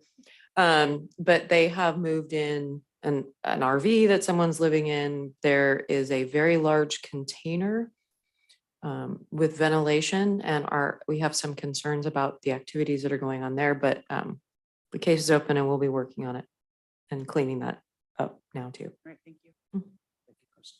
Sean, do you have the direction you were looking for? Yep, as long as no one's in opposition to that, we'll get it on for the airport commission. Right. You'll see some leases soon. When can we expect that committee to meet? If I can get everybody to agree to a date and time, March. Yep. Thank you. We move on to the city manager's report. Yeah, I was gonna, if it's okay, just give a quick update because this is just something that Christine and I have been hearing a lot from in the community. I know council has all received emails about the homeless situation in the creek. And so I'm just gonna share kind of what we've been working on and whether or not it has legs at a council level, we'll find out. But just so folks know, we've been really scratching our heads to figure out what we can do locally, and as importantly, what we can reasonably afford locally. I think it's really important to point out that homelessness is not illegal, and as a result of that, then it, in many cases, some cases, it has to do with mental health, drug addiction, broken down families, a variety of criteria, right? A vast majority of which fall into services that the county generally provides some resources for. And so I think lots of cities throughout the state are in this awkward position of trying to figure out how we get into for lack of a better term, the business of providing the services to, help these folks and relieve some of these communities that have to deal with some of the spillover effects of this. So this has been discussed many times in the past, I know at this body. So what we are thinking about is bringing forward basically a pro forma, a proposal for the council to think a little bit about that would include basically 3 prongs. One would be some sort of small contained tiny home shelter situation. We're talking small, a handful of units.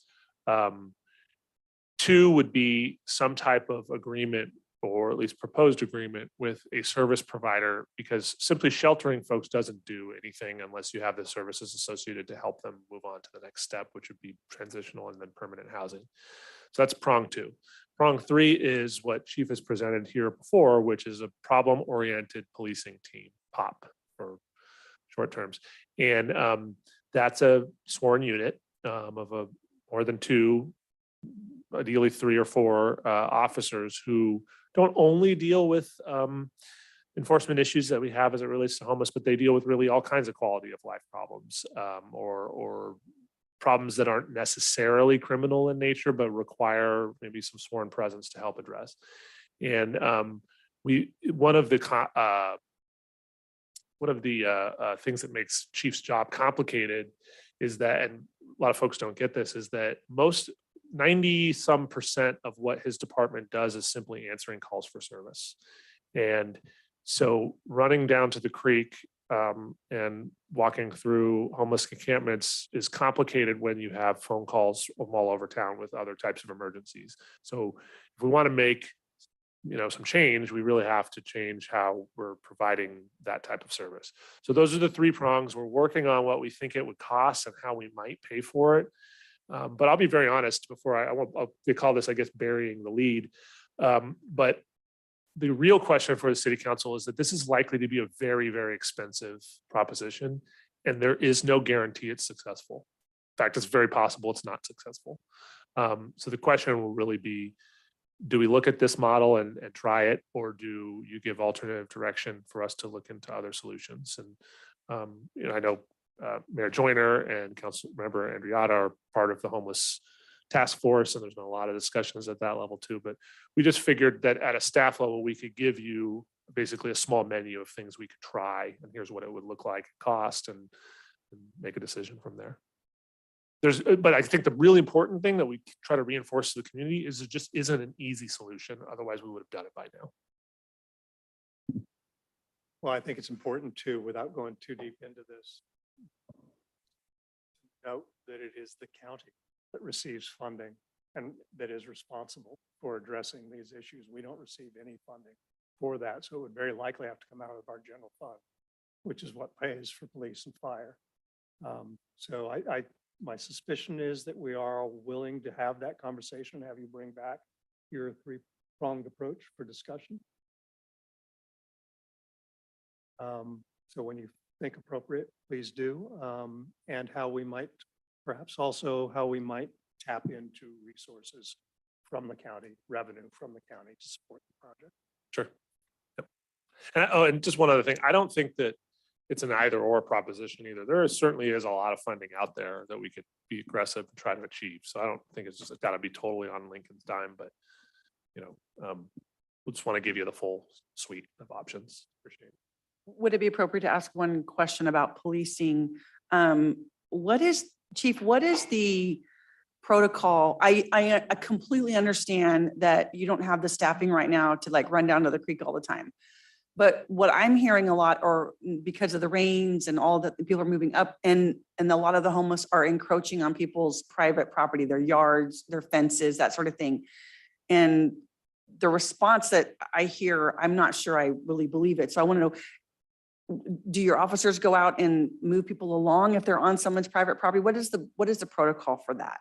If we get called, we'll go out there and attempt to make contact and suggest or direct people away from areas.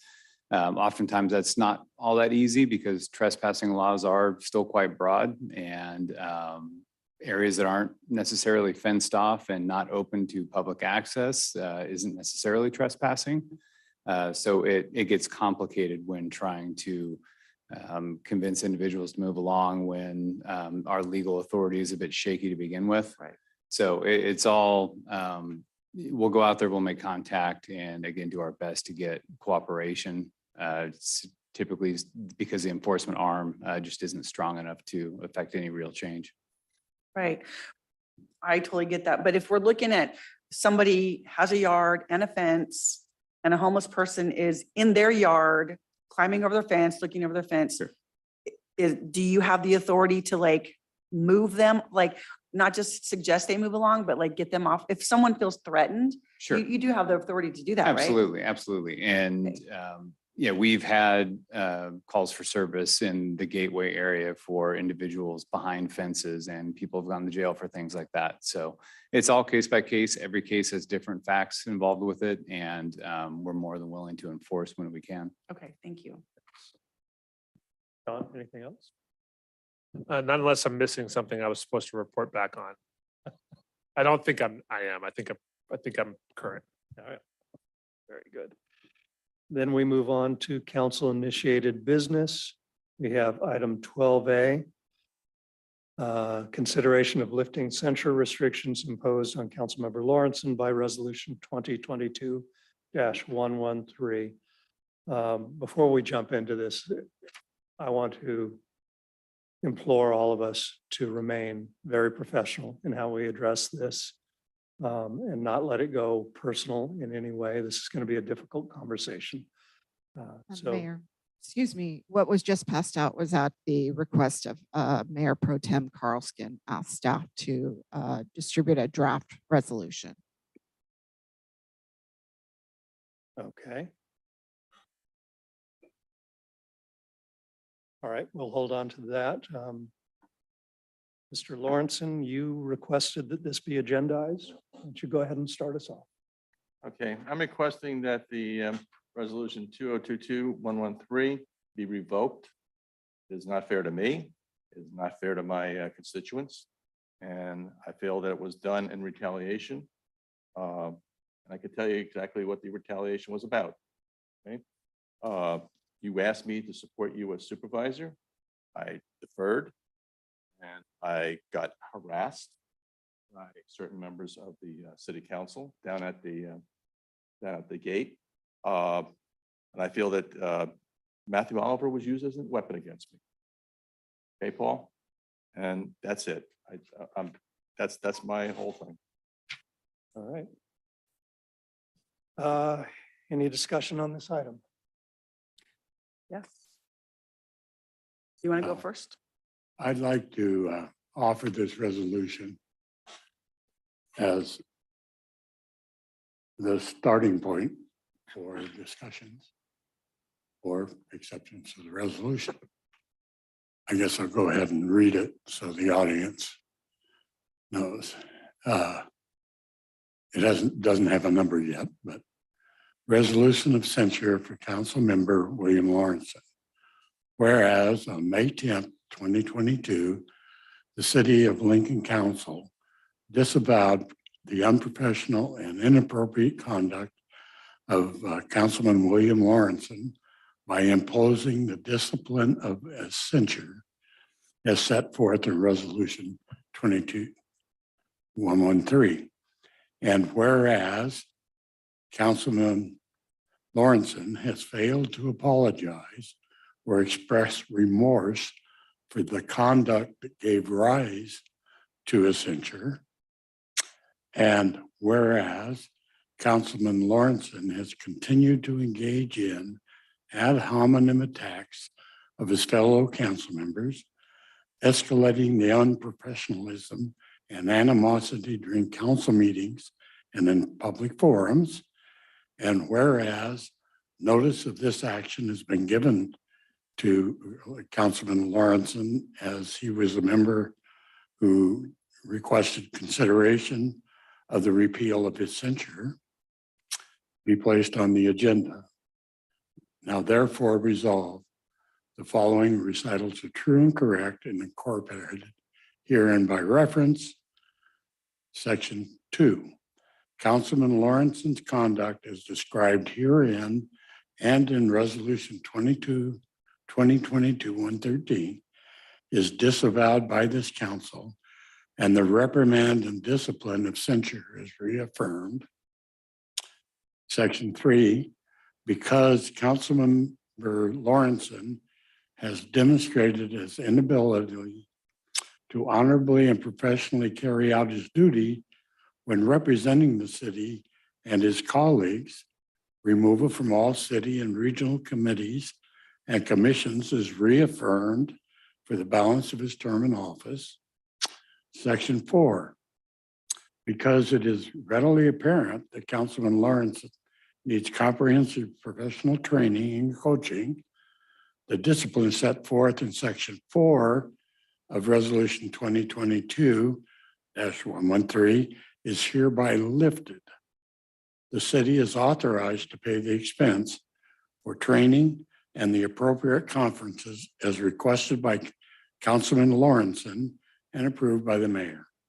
Section 5, Councilmember Lawrenson has refused to resign from the office in the best interest of the city, despite it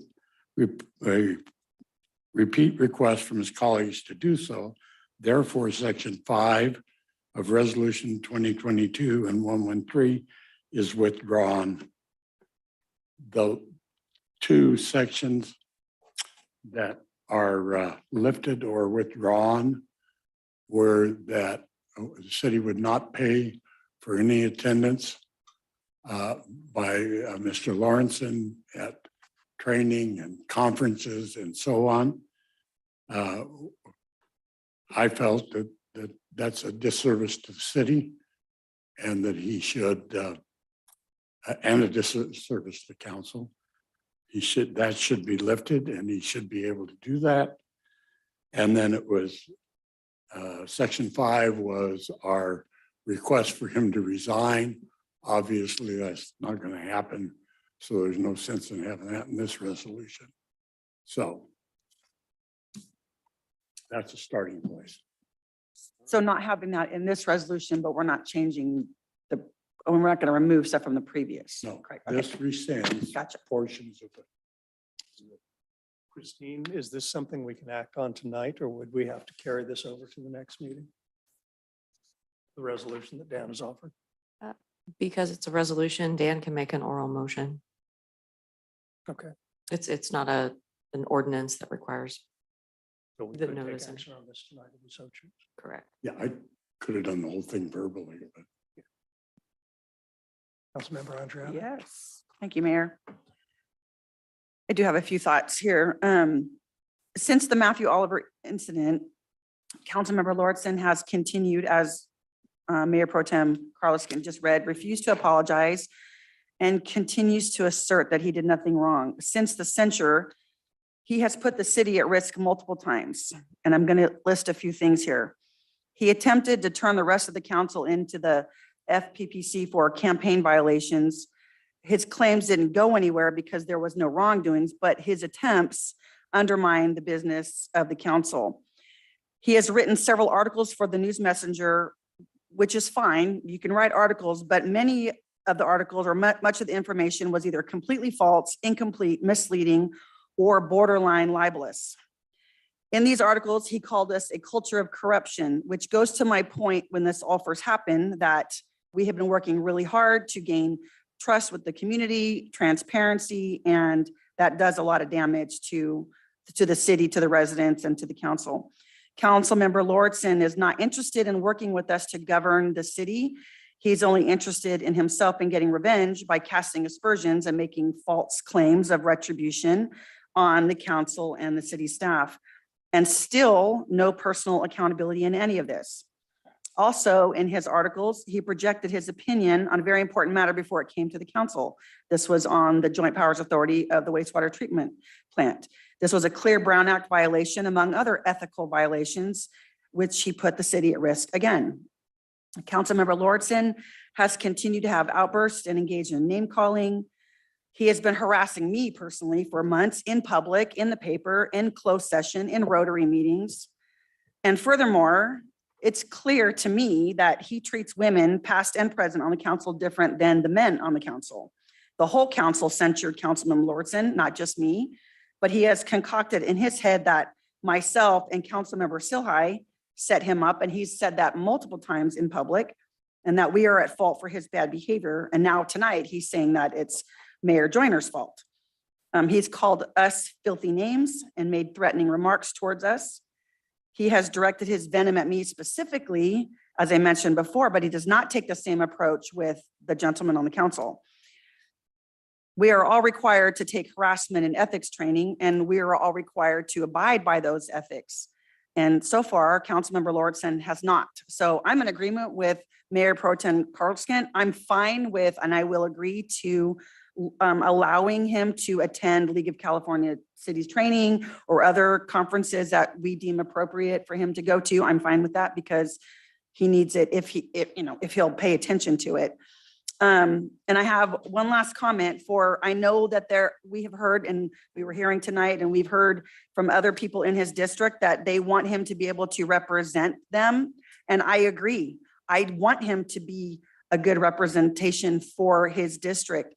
But if you were paying attention to several of our last meetings, you'll notice that Councilmember Lortson regularly votes present or abstains when he gets mad about things, or he's using this as a whatever tactic. And he doesn't actually vote on things he should be voting on. And so he is not representing you. Even if we lifted the censure, which I'm not in favor of, and even if we allowed him to sit on committees and regional boards, which I'm not in favor of, he has not represented, and he did not. And so I am okay with letting him go to conferences, but I, for one, it saddens me. It really saddens me, and it makes me heartsick that we have to keep dealing with this instead of getting on with the good business of the city. And those are my comments, Mr. Mayor. Thank you. Mr. Brown. Yeah, thank you. I really appreciate the time that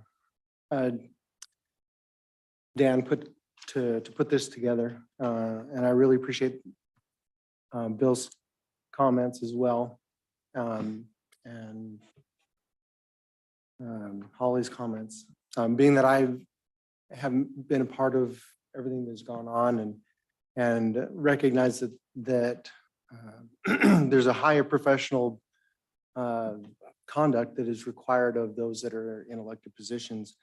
I felt that everyone can change, and I hope for the ability for us to work together for the good of the city and for the good of for the community, everyone, for all that we do. As part of some of the things that I have been doing is some ethics training, things that I've been required to do to be on the council. I pulled a couple of things out of that I wanted to go ahead and read real quickly. It says, when you are a public servant, it is not just about your own sense of personal ethics. It's also about the public's perception of your ethics.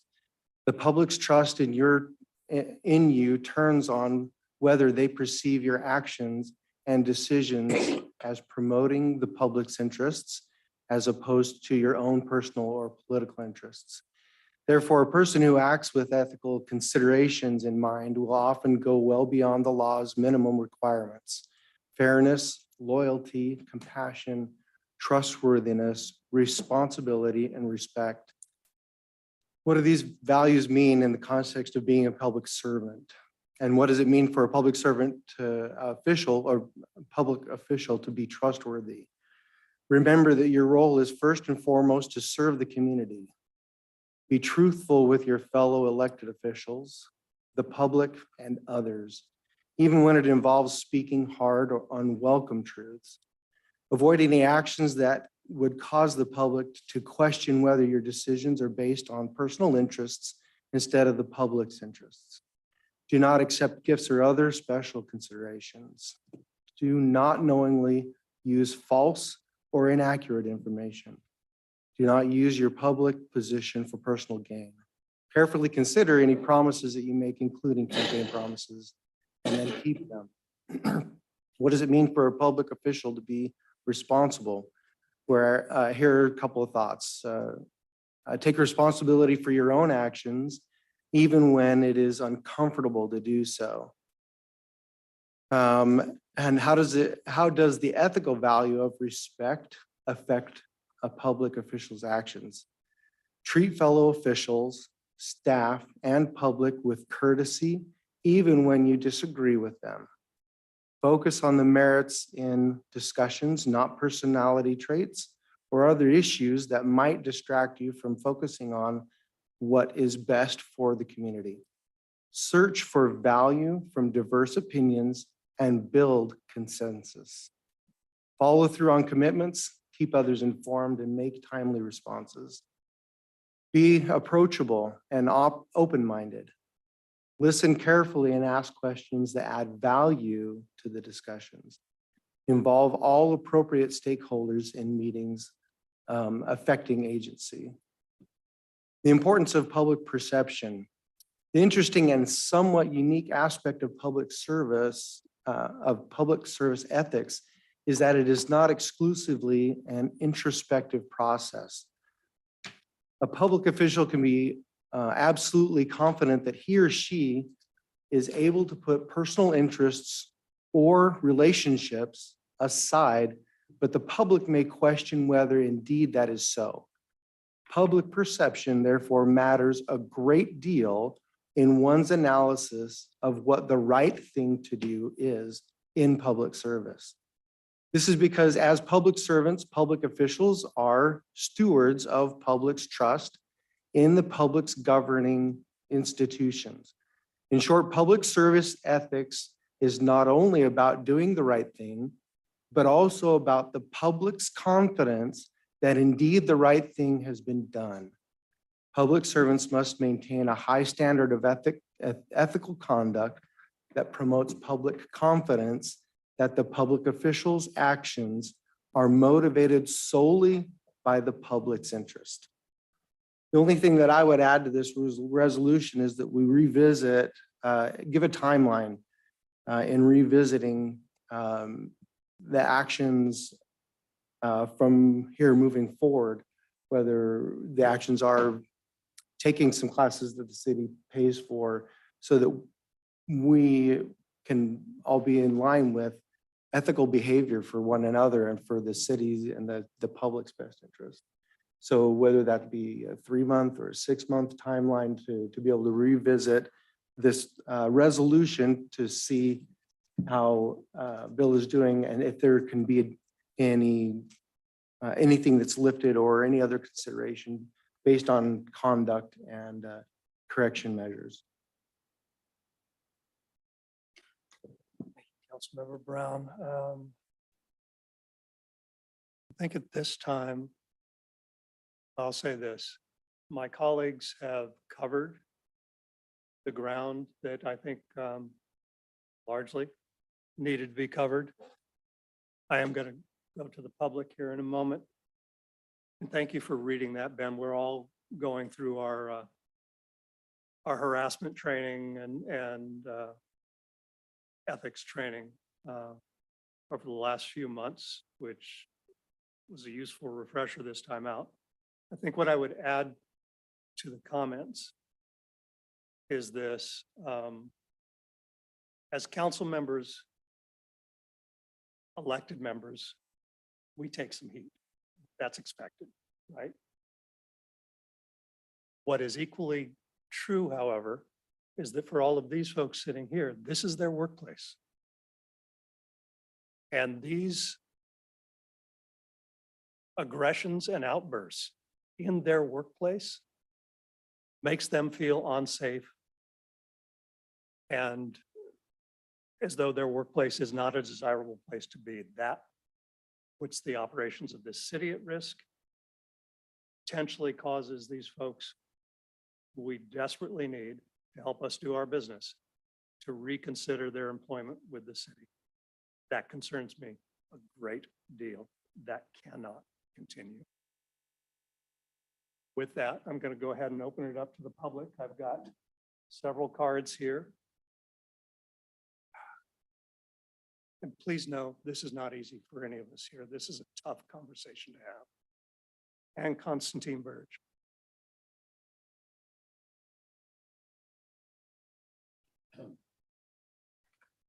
Thank you, Mayor Joyner, council members.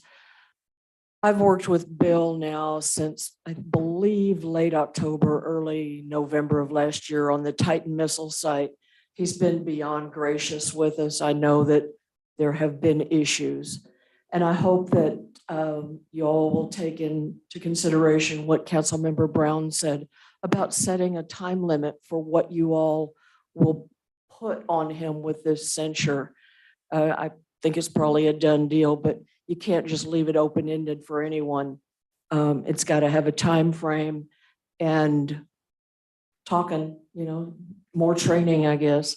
So I hope that he will still be able to be a part of the Titan cleanup program that we're working on. So thank you. And another thing, I want to thank Sean Scully. He has been beyond helpful for me since last September on the Titan missile site. He's informative. He listens to me ramble and just a really good guy. So thank him again when it comes time for Appreciation Day. That's actually, his review is up now. You're right. Let's get that on the agenda. Okay. Yeah, I didn't pay Ann anything for that, but I'll send you a check tomorrow. Ray Burge. I'm gonna need to switch these around next time, Ray.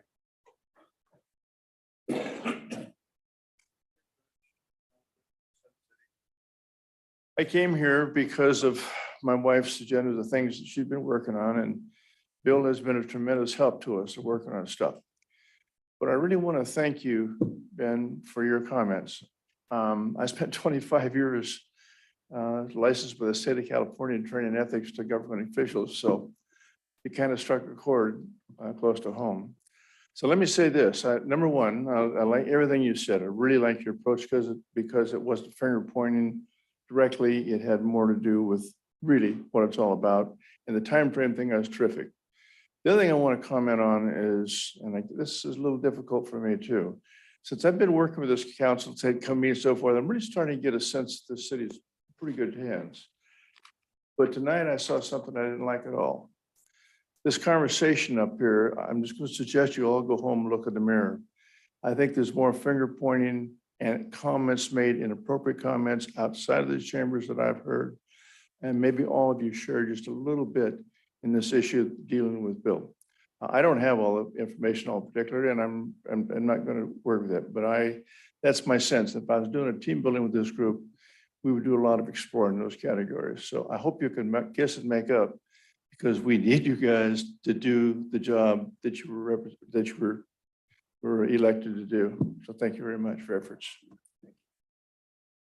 Brett Barnhart.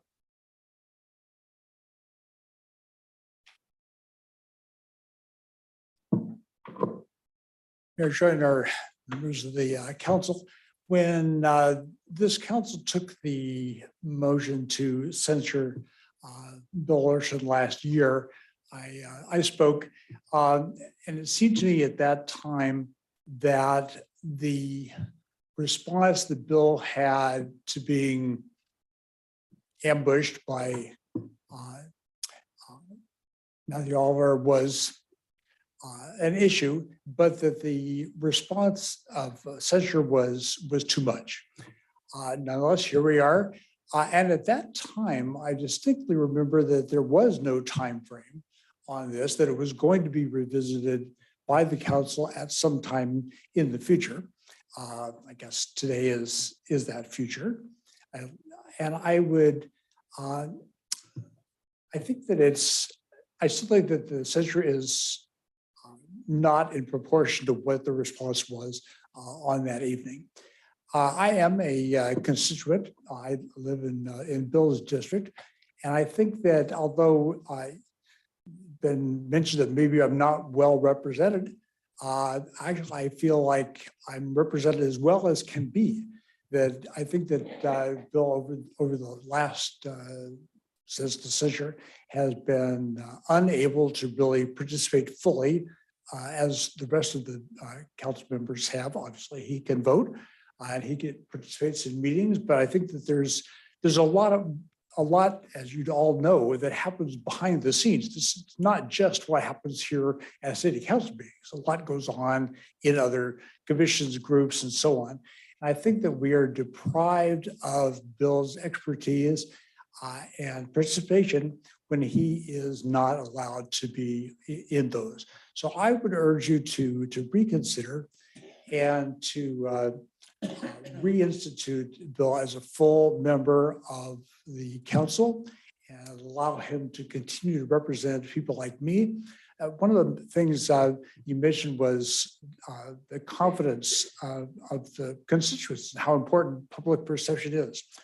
And as a constituent, for the record, my perception is that Bill is trying to do as much as he can with the limitations that have been put on him.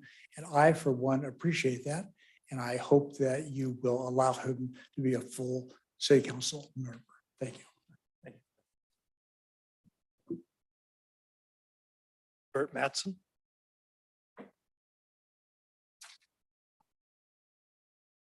Thank you. Bert Mattson, resident of Lincoln Hills.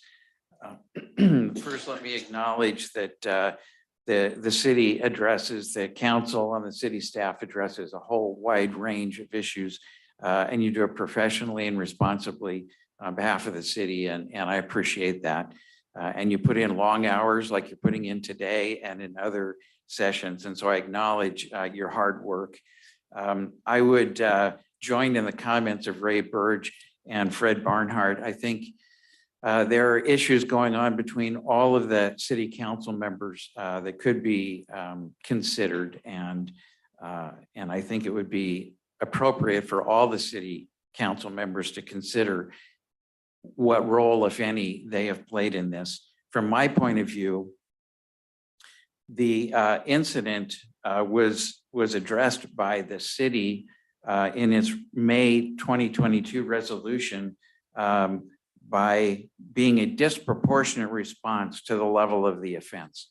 A general principle of jurisprudence is you try to balance the punishment with the offense. The resolution not only was censure, but it was removal from all commissions, withdrawal of all reimbursements, asking for him to resign. And in addition, not in the resolution, but publicly asking for members of his district to recall him. I mean, that is like asking for the death penalty.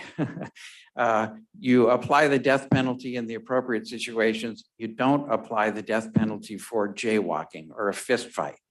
It's not, it's disproportionate response to the offense. So I would ask you tonight to reconsider as Mr. Carlston has made a proposal that would remove a couple of the sections in the resolution. I support that. I also think that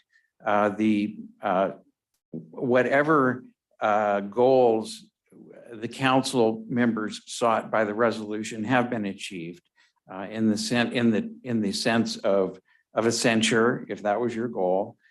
As one of his constituents, I can report that Mr. Lawrenson continues to serve, has served and continues to serve productively, responsibly. He's shown leadership on the Titan missile site and many other things. He's served with his distinction to the fullest extent that he's been able to within the restrictions that have been placed upon him. And I ask that you revisit this. I think both sides, frankly, have treated this matter disproportionately. I would ask everyone to stand down. I think the best way to go forward is to withdraw this resolution. Thank you. Thank you, Mr. Mattson. Anyone else wishing to speak on this item? Mayor, we do have a couple of folks on Zoom. All right. Lena, please go ahead. Good evening, Mayor and City Council members. I would like to encourage you to support Dan Carlston's resolution. And, you know, Bill still thinks he did nothing wrong, as evidenced by his remarks at the last meeting, saying he was set up. And again, tonight, he had a reason that I've never heard of. This was a new one to me. But the thing about it is, for the original violation that he did,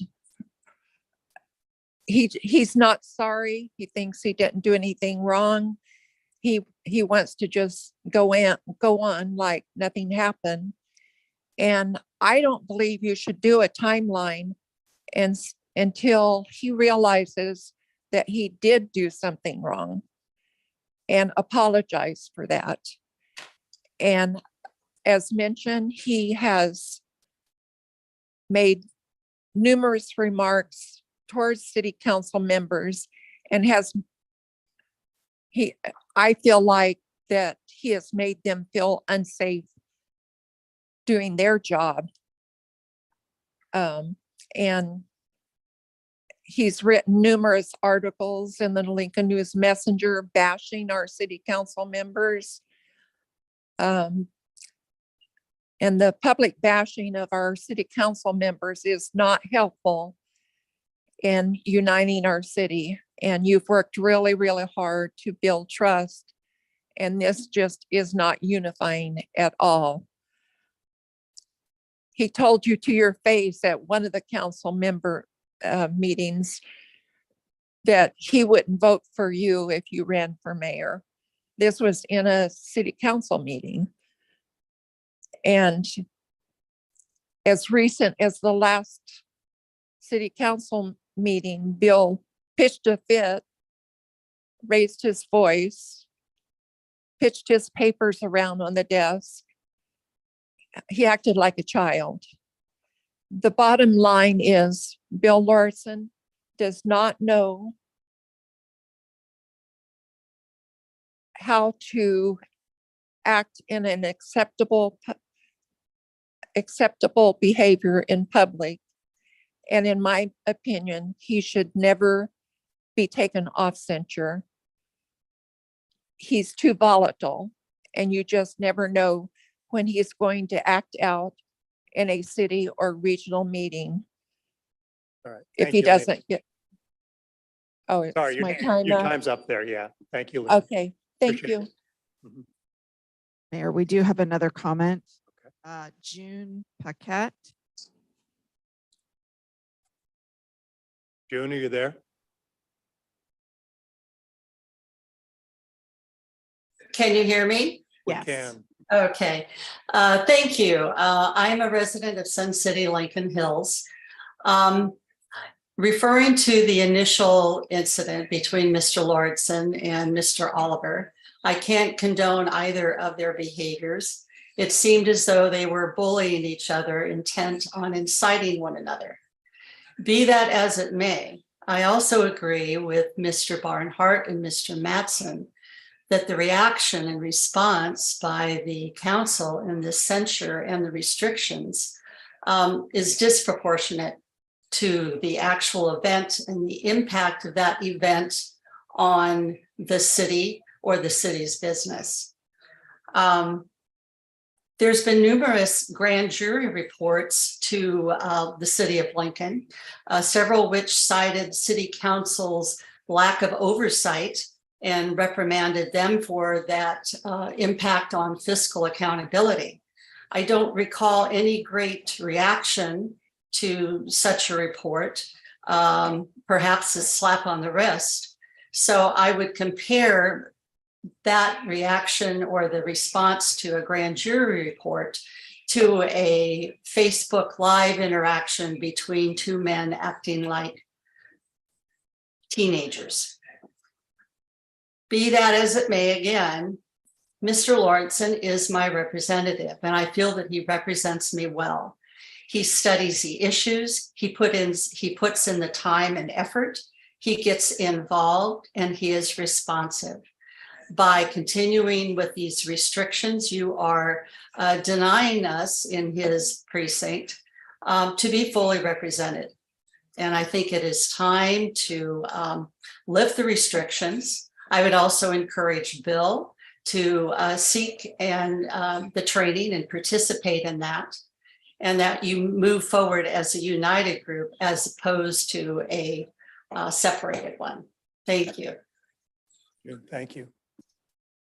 Anyone else wishing to speak on this item? Being none, I'll bring it back up here for any final comments. No, Mr. Mayor, first of all, I wanted to thank you for bringing up the staff issue, because I meant to say that and I neglected it, that I am very concerned for their working condition. We're responsible for making sure that they feel safe as well. I want to just respond to those who spoke in support of Councilmember Lauritsen.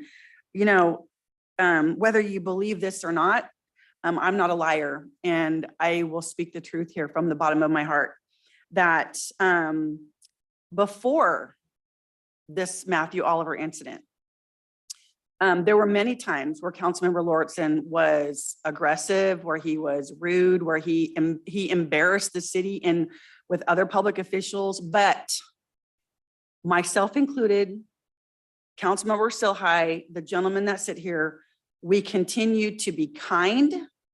We continue to include him. We worked with him and we let a lot of stuff just go because he's an elected member of the council.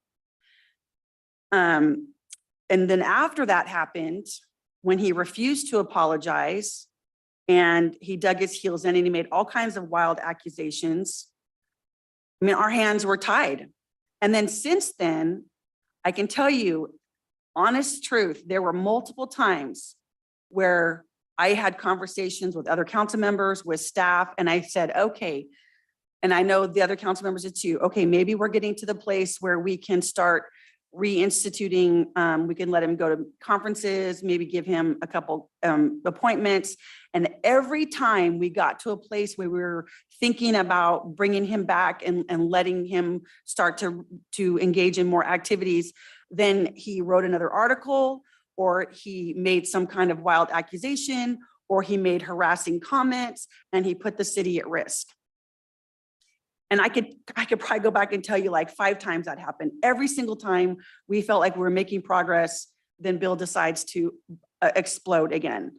And it was like, well, the thing is that we are responsible for representing the city in our region.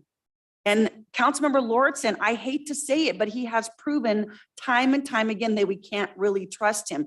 I am really, really glad that he has been responsive with the missile site issue, that you feel that he is representing you. I'm glad about that. And I would ask you to think about, you know, before this happened, was he representing you well? And if you can say yes, then great. That's what he should be doing. But as a representative of the city, I don't know how I can turn a blind eye to all of the things that he has done that put us at risk, all of the harassment, all of the name calling, we are not in unity. We were, before the Matthew Oliver, we worked really hard. And personally, since that, even, and I'm gonna be really honest with all of you, even with Councilmember Lortson's personal attacks on me, I still am very kind to him. I try to talk to him. I try to engage with him as best I can. And he continues to attack me. And so, you know, I'm very cautious about what I say, but I mean, you can shake your head, but it is true. I am not a liar. And you can ask my husband, and you can ask council members, and you can ask staff. I continue personally to do my best to be kind to him and to try to help. But when every turn of the corner, then there's another attack, there's another article, there's another something that puts us at risk. And so I'm at the point where like, I would love to get rid of all this and go back to business, but I don't think we can. Do I have a? You may. Okay, I am going to make a statement here. By the way, you mentioned the FEPC. It is my right to file that. Okay. They did not turn it down because it was wrong, just because it wasn't a violation of the FEPC. In fact, she says it's probably a violation of something else. I talked to the person. By the way, my articles are a First Amendment right. Okay, and you're saying, and you're bringing these things up, and my vote, that I didn't vote the way you wanted me to vote. Yeah, well, you said my voted, my loyalty, you know, I don't have to vote the way you want me to vote. I'm sorry. Okay, and the fact that you have called me a liar is appalling. Okay, I never called you filthy names. No, Alyssa Silhy brought that up one day. She said I called you a couple bad, and I didn't do that. And I don't know how, and I asked Council Member Silhy, where did you hear this from? She says, oh, the staff. I said, you mean the City Hall staff? Oh, not the City Hall staff. Staff from Oliver's? Oh, no. He said, never mind. So I'm sorry, that doesn't fly. Okay, I never called you filthy names. And if you're not gonna tell the truth about me, I'm gonna tell the truth about you. I have a First Amendment right to write articles. Okay, I'm sorry you don't like it. I'm sorry you don't feel that, you know, my opinion of you is, you know, you don't like it. I'm sorry. And by the way, the last time I looked up about taking ethics and harassment training, I got a report from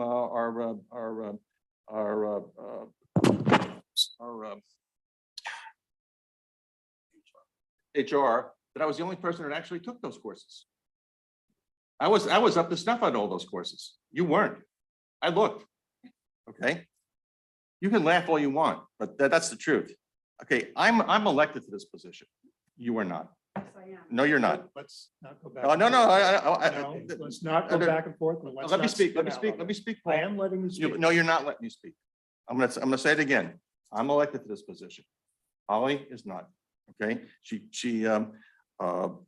at one of the meetings, she appointed herself for the next 4 years. I don't agree with that. I voted against it.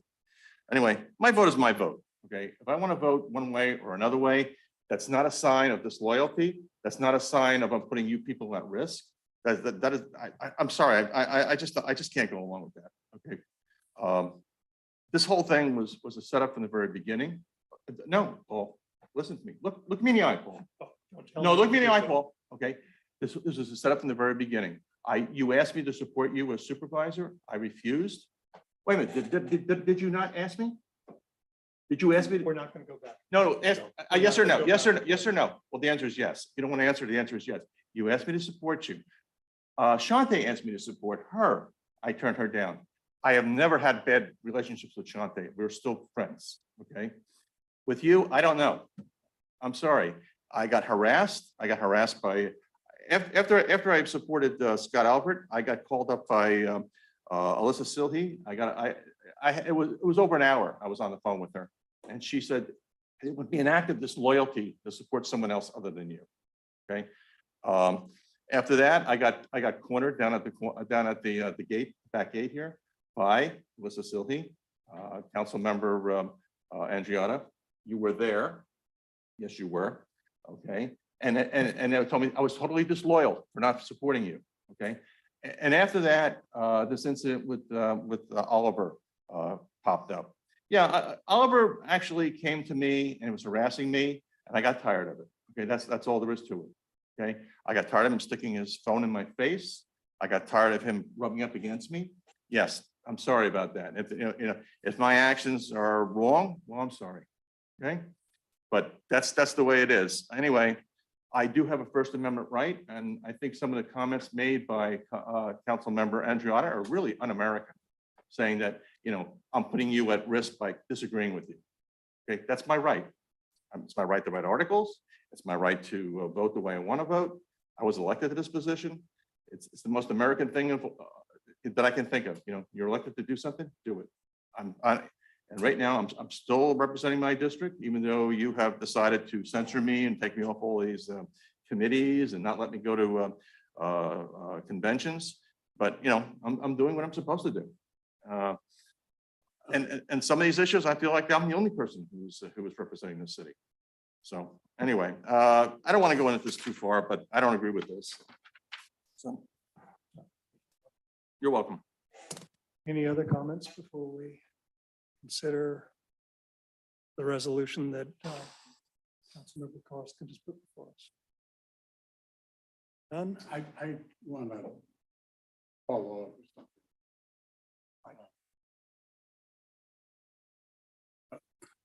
Councilman Andriotta said, I too, not 5 times, but there have been 4 times when I have thought that Bill had finally calmed down and we were starting to form a cohesive relationship. And every single time there was a comment in the paper, like the culture of corruption in the city council. That was absolutely unprofessional, untrue. My opinion. No, I'm sorry, it's my opinion. It's my First Amendment right to say so. That's true. I'm tired of seeing things that I've said Carlson turned has against the me. floor. Go right ahead, Mr. Carlson. I just wanted to say that every single time something abhorrent to me was presented in the public. So I also felt that I want to improve.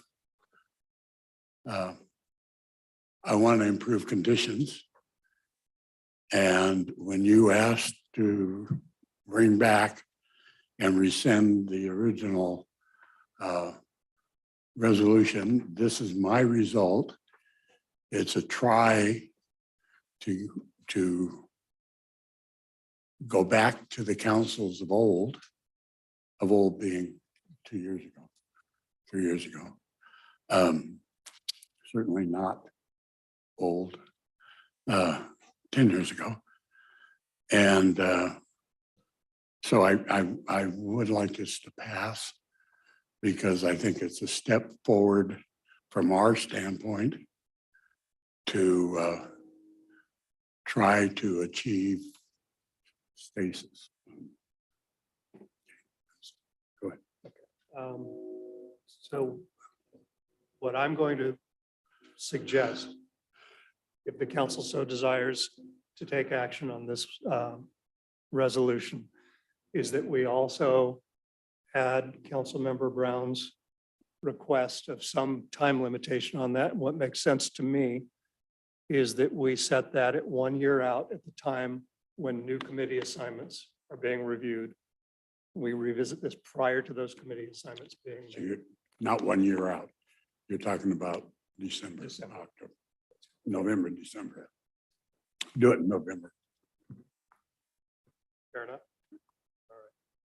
Do I have a motion on the resolution Councilmember Carlskent has recommended?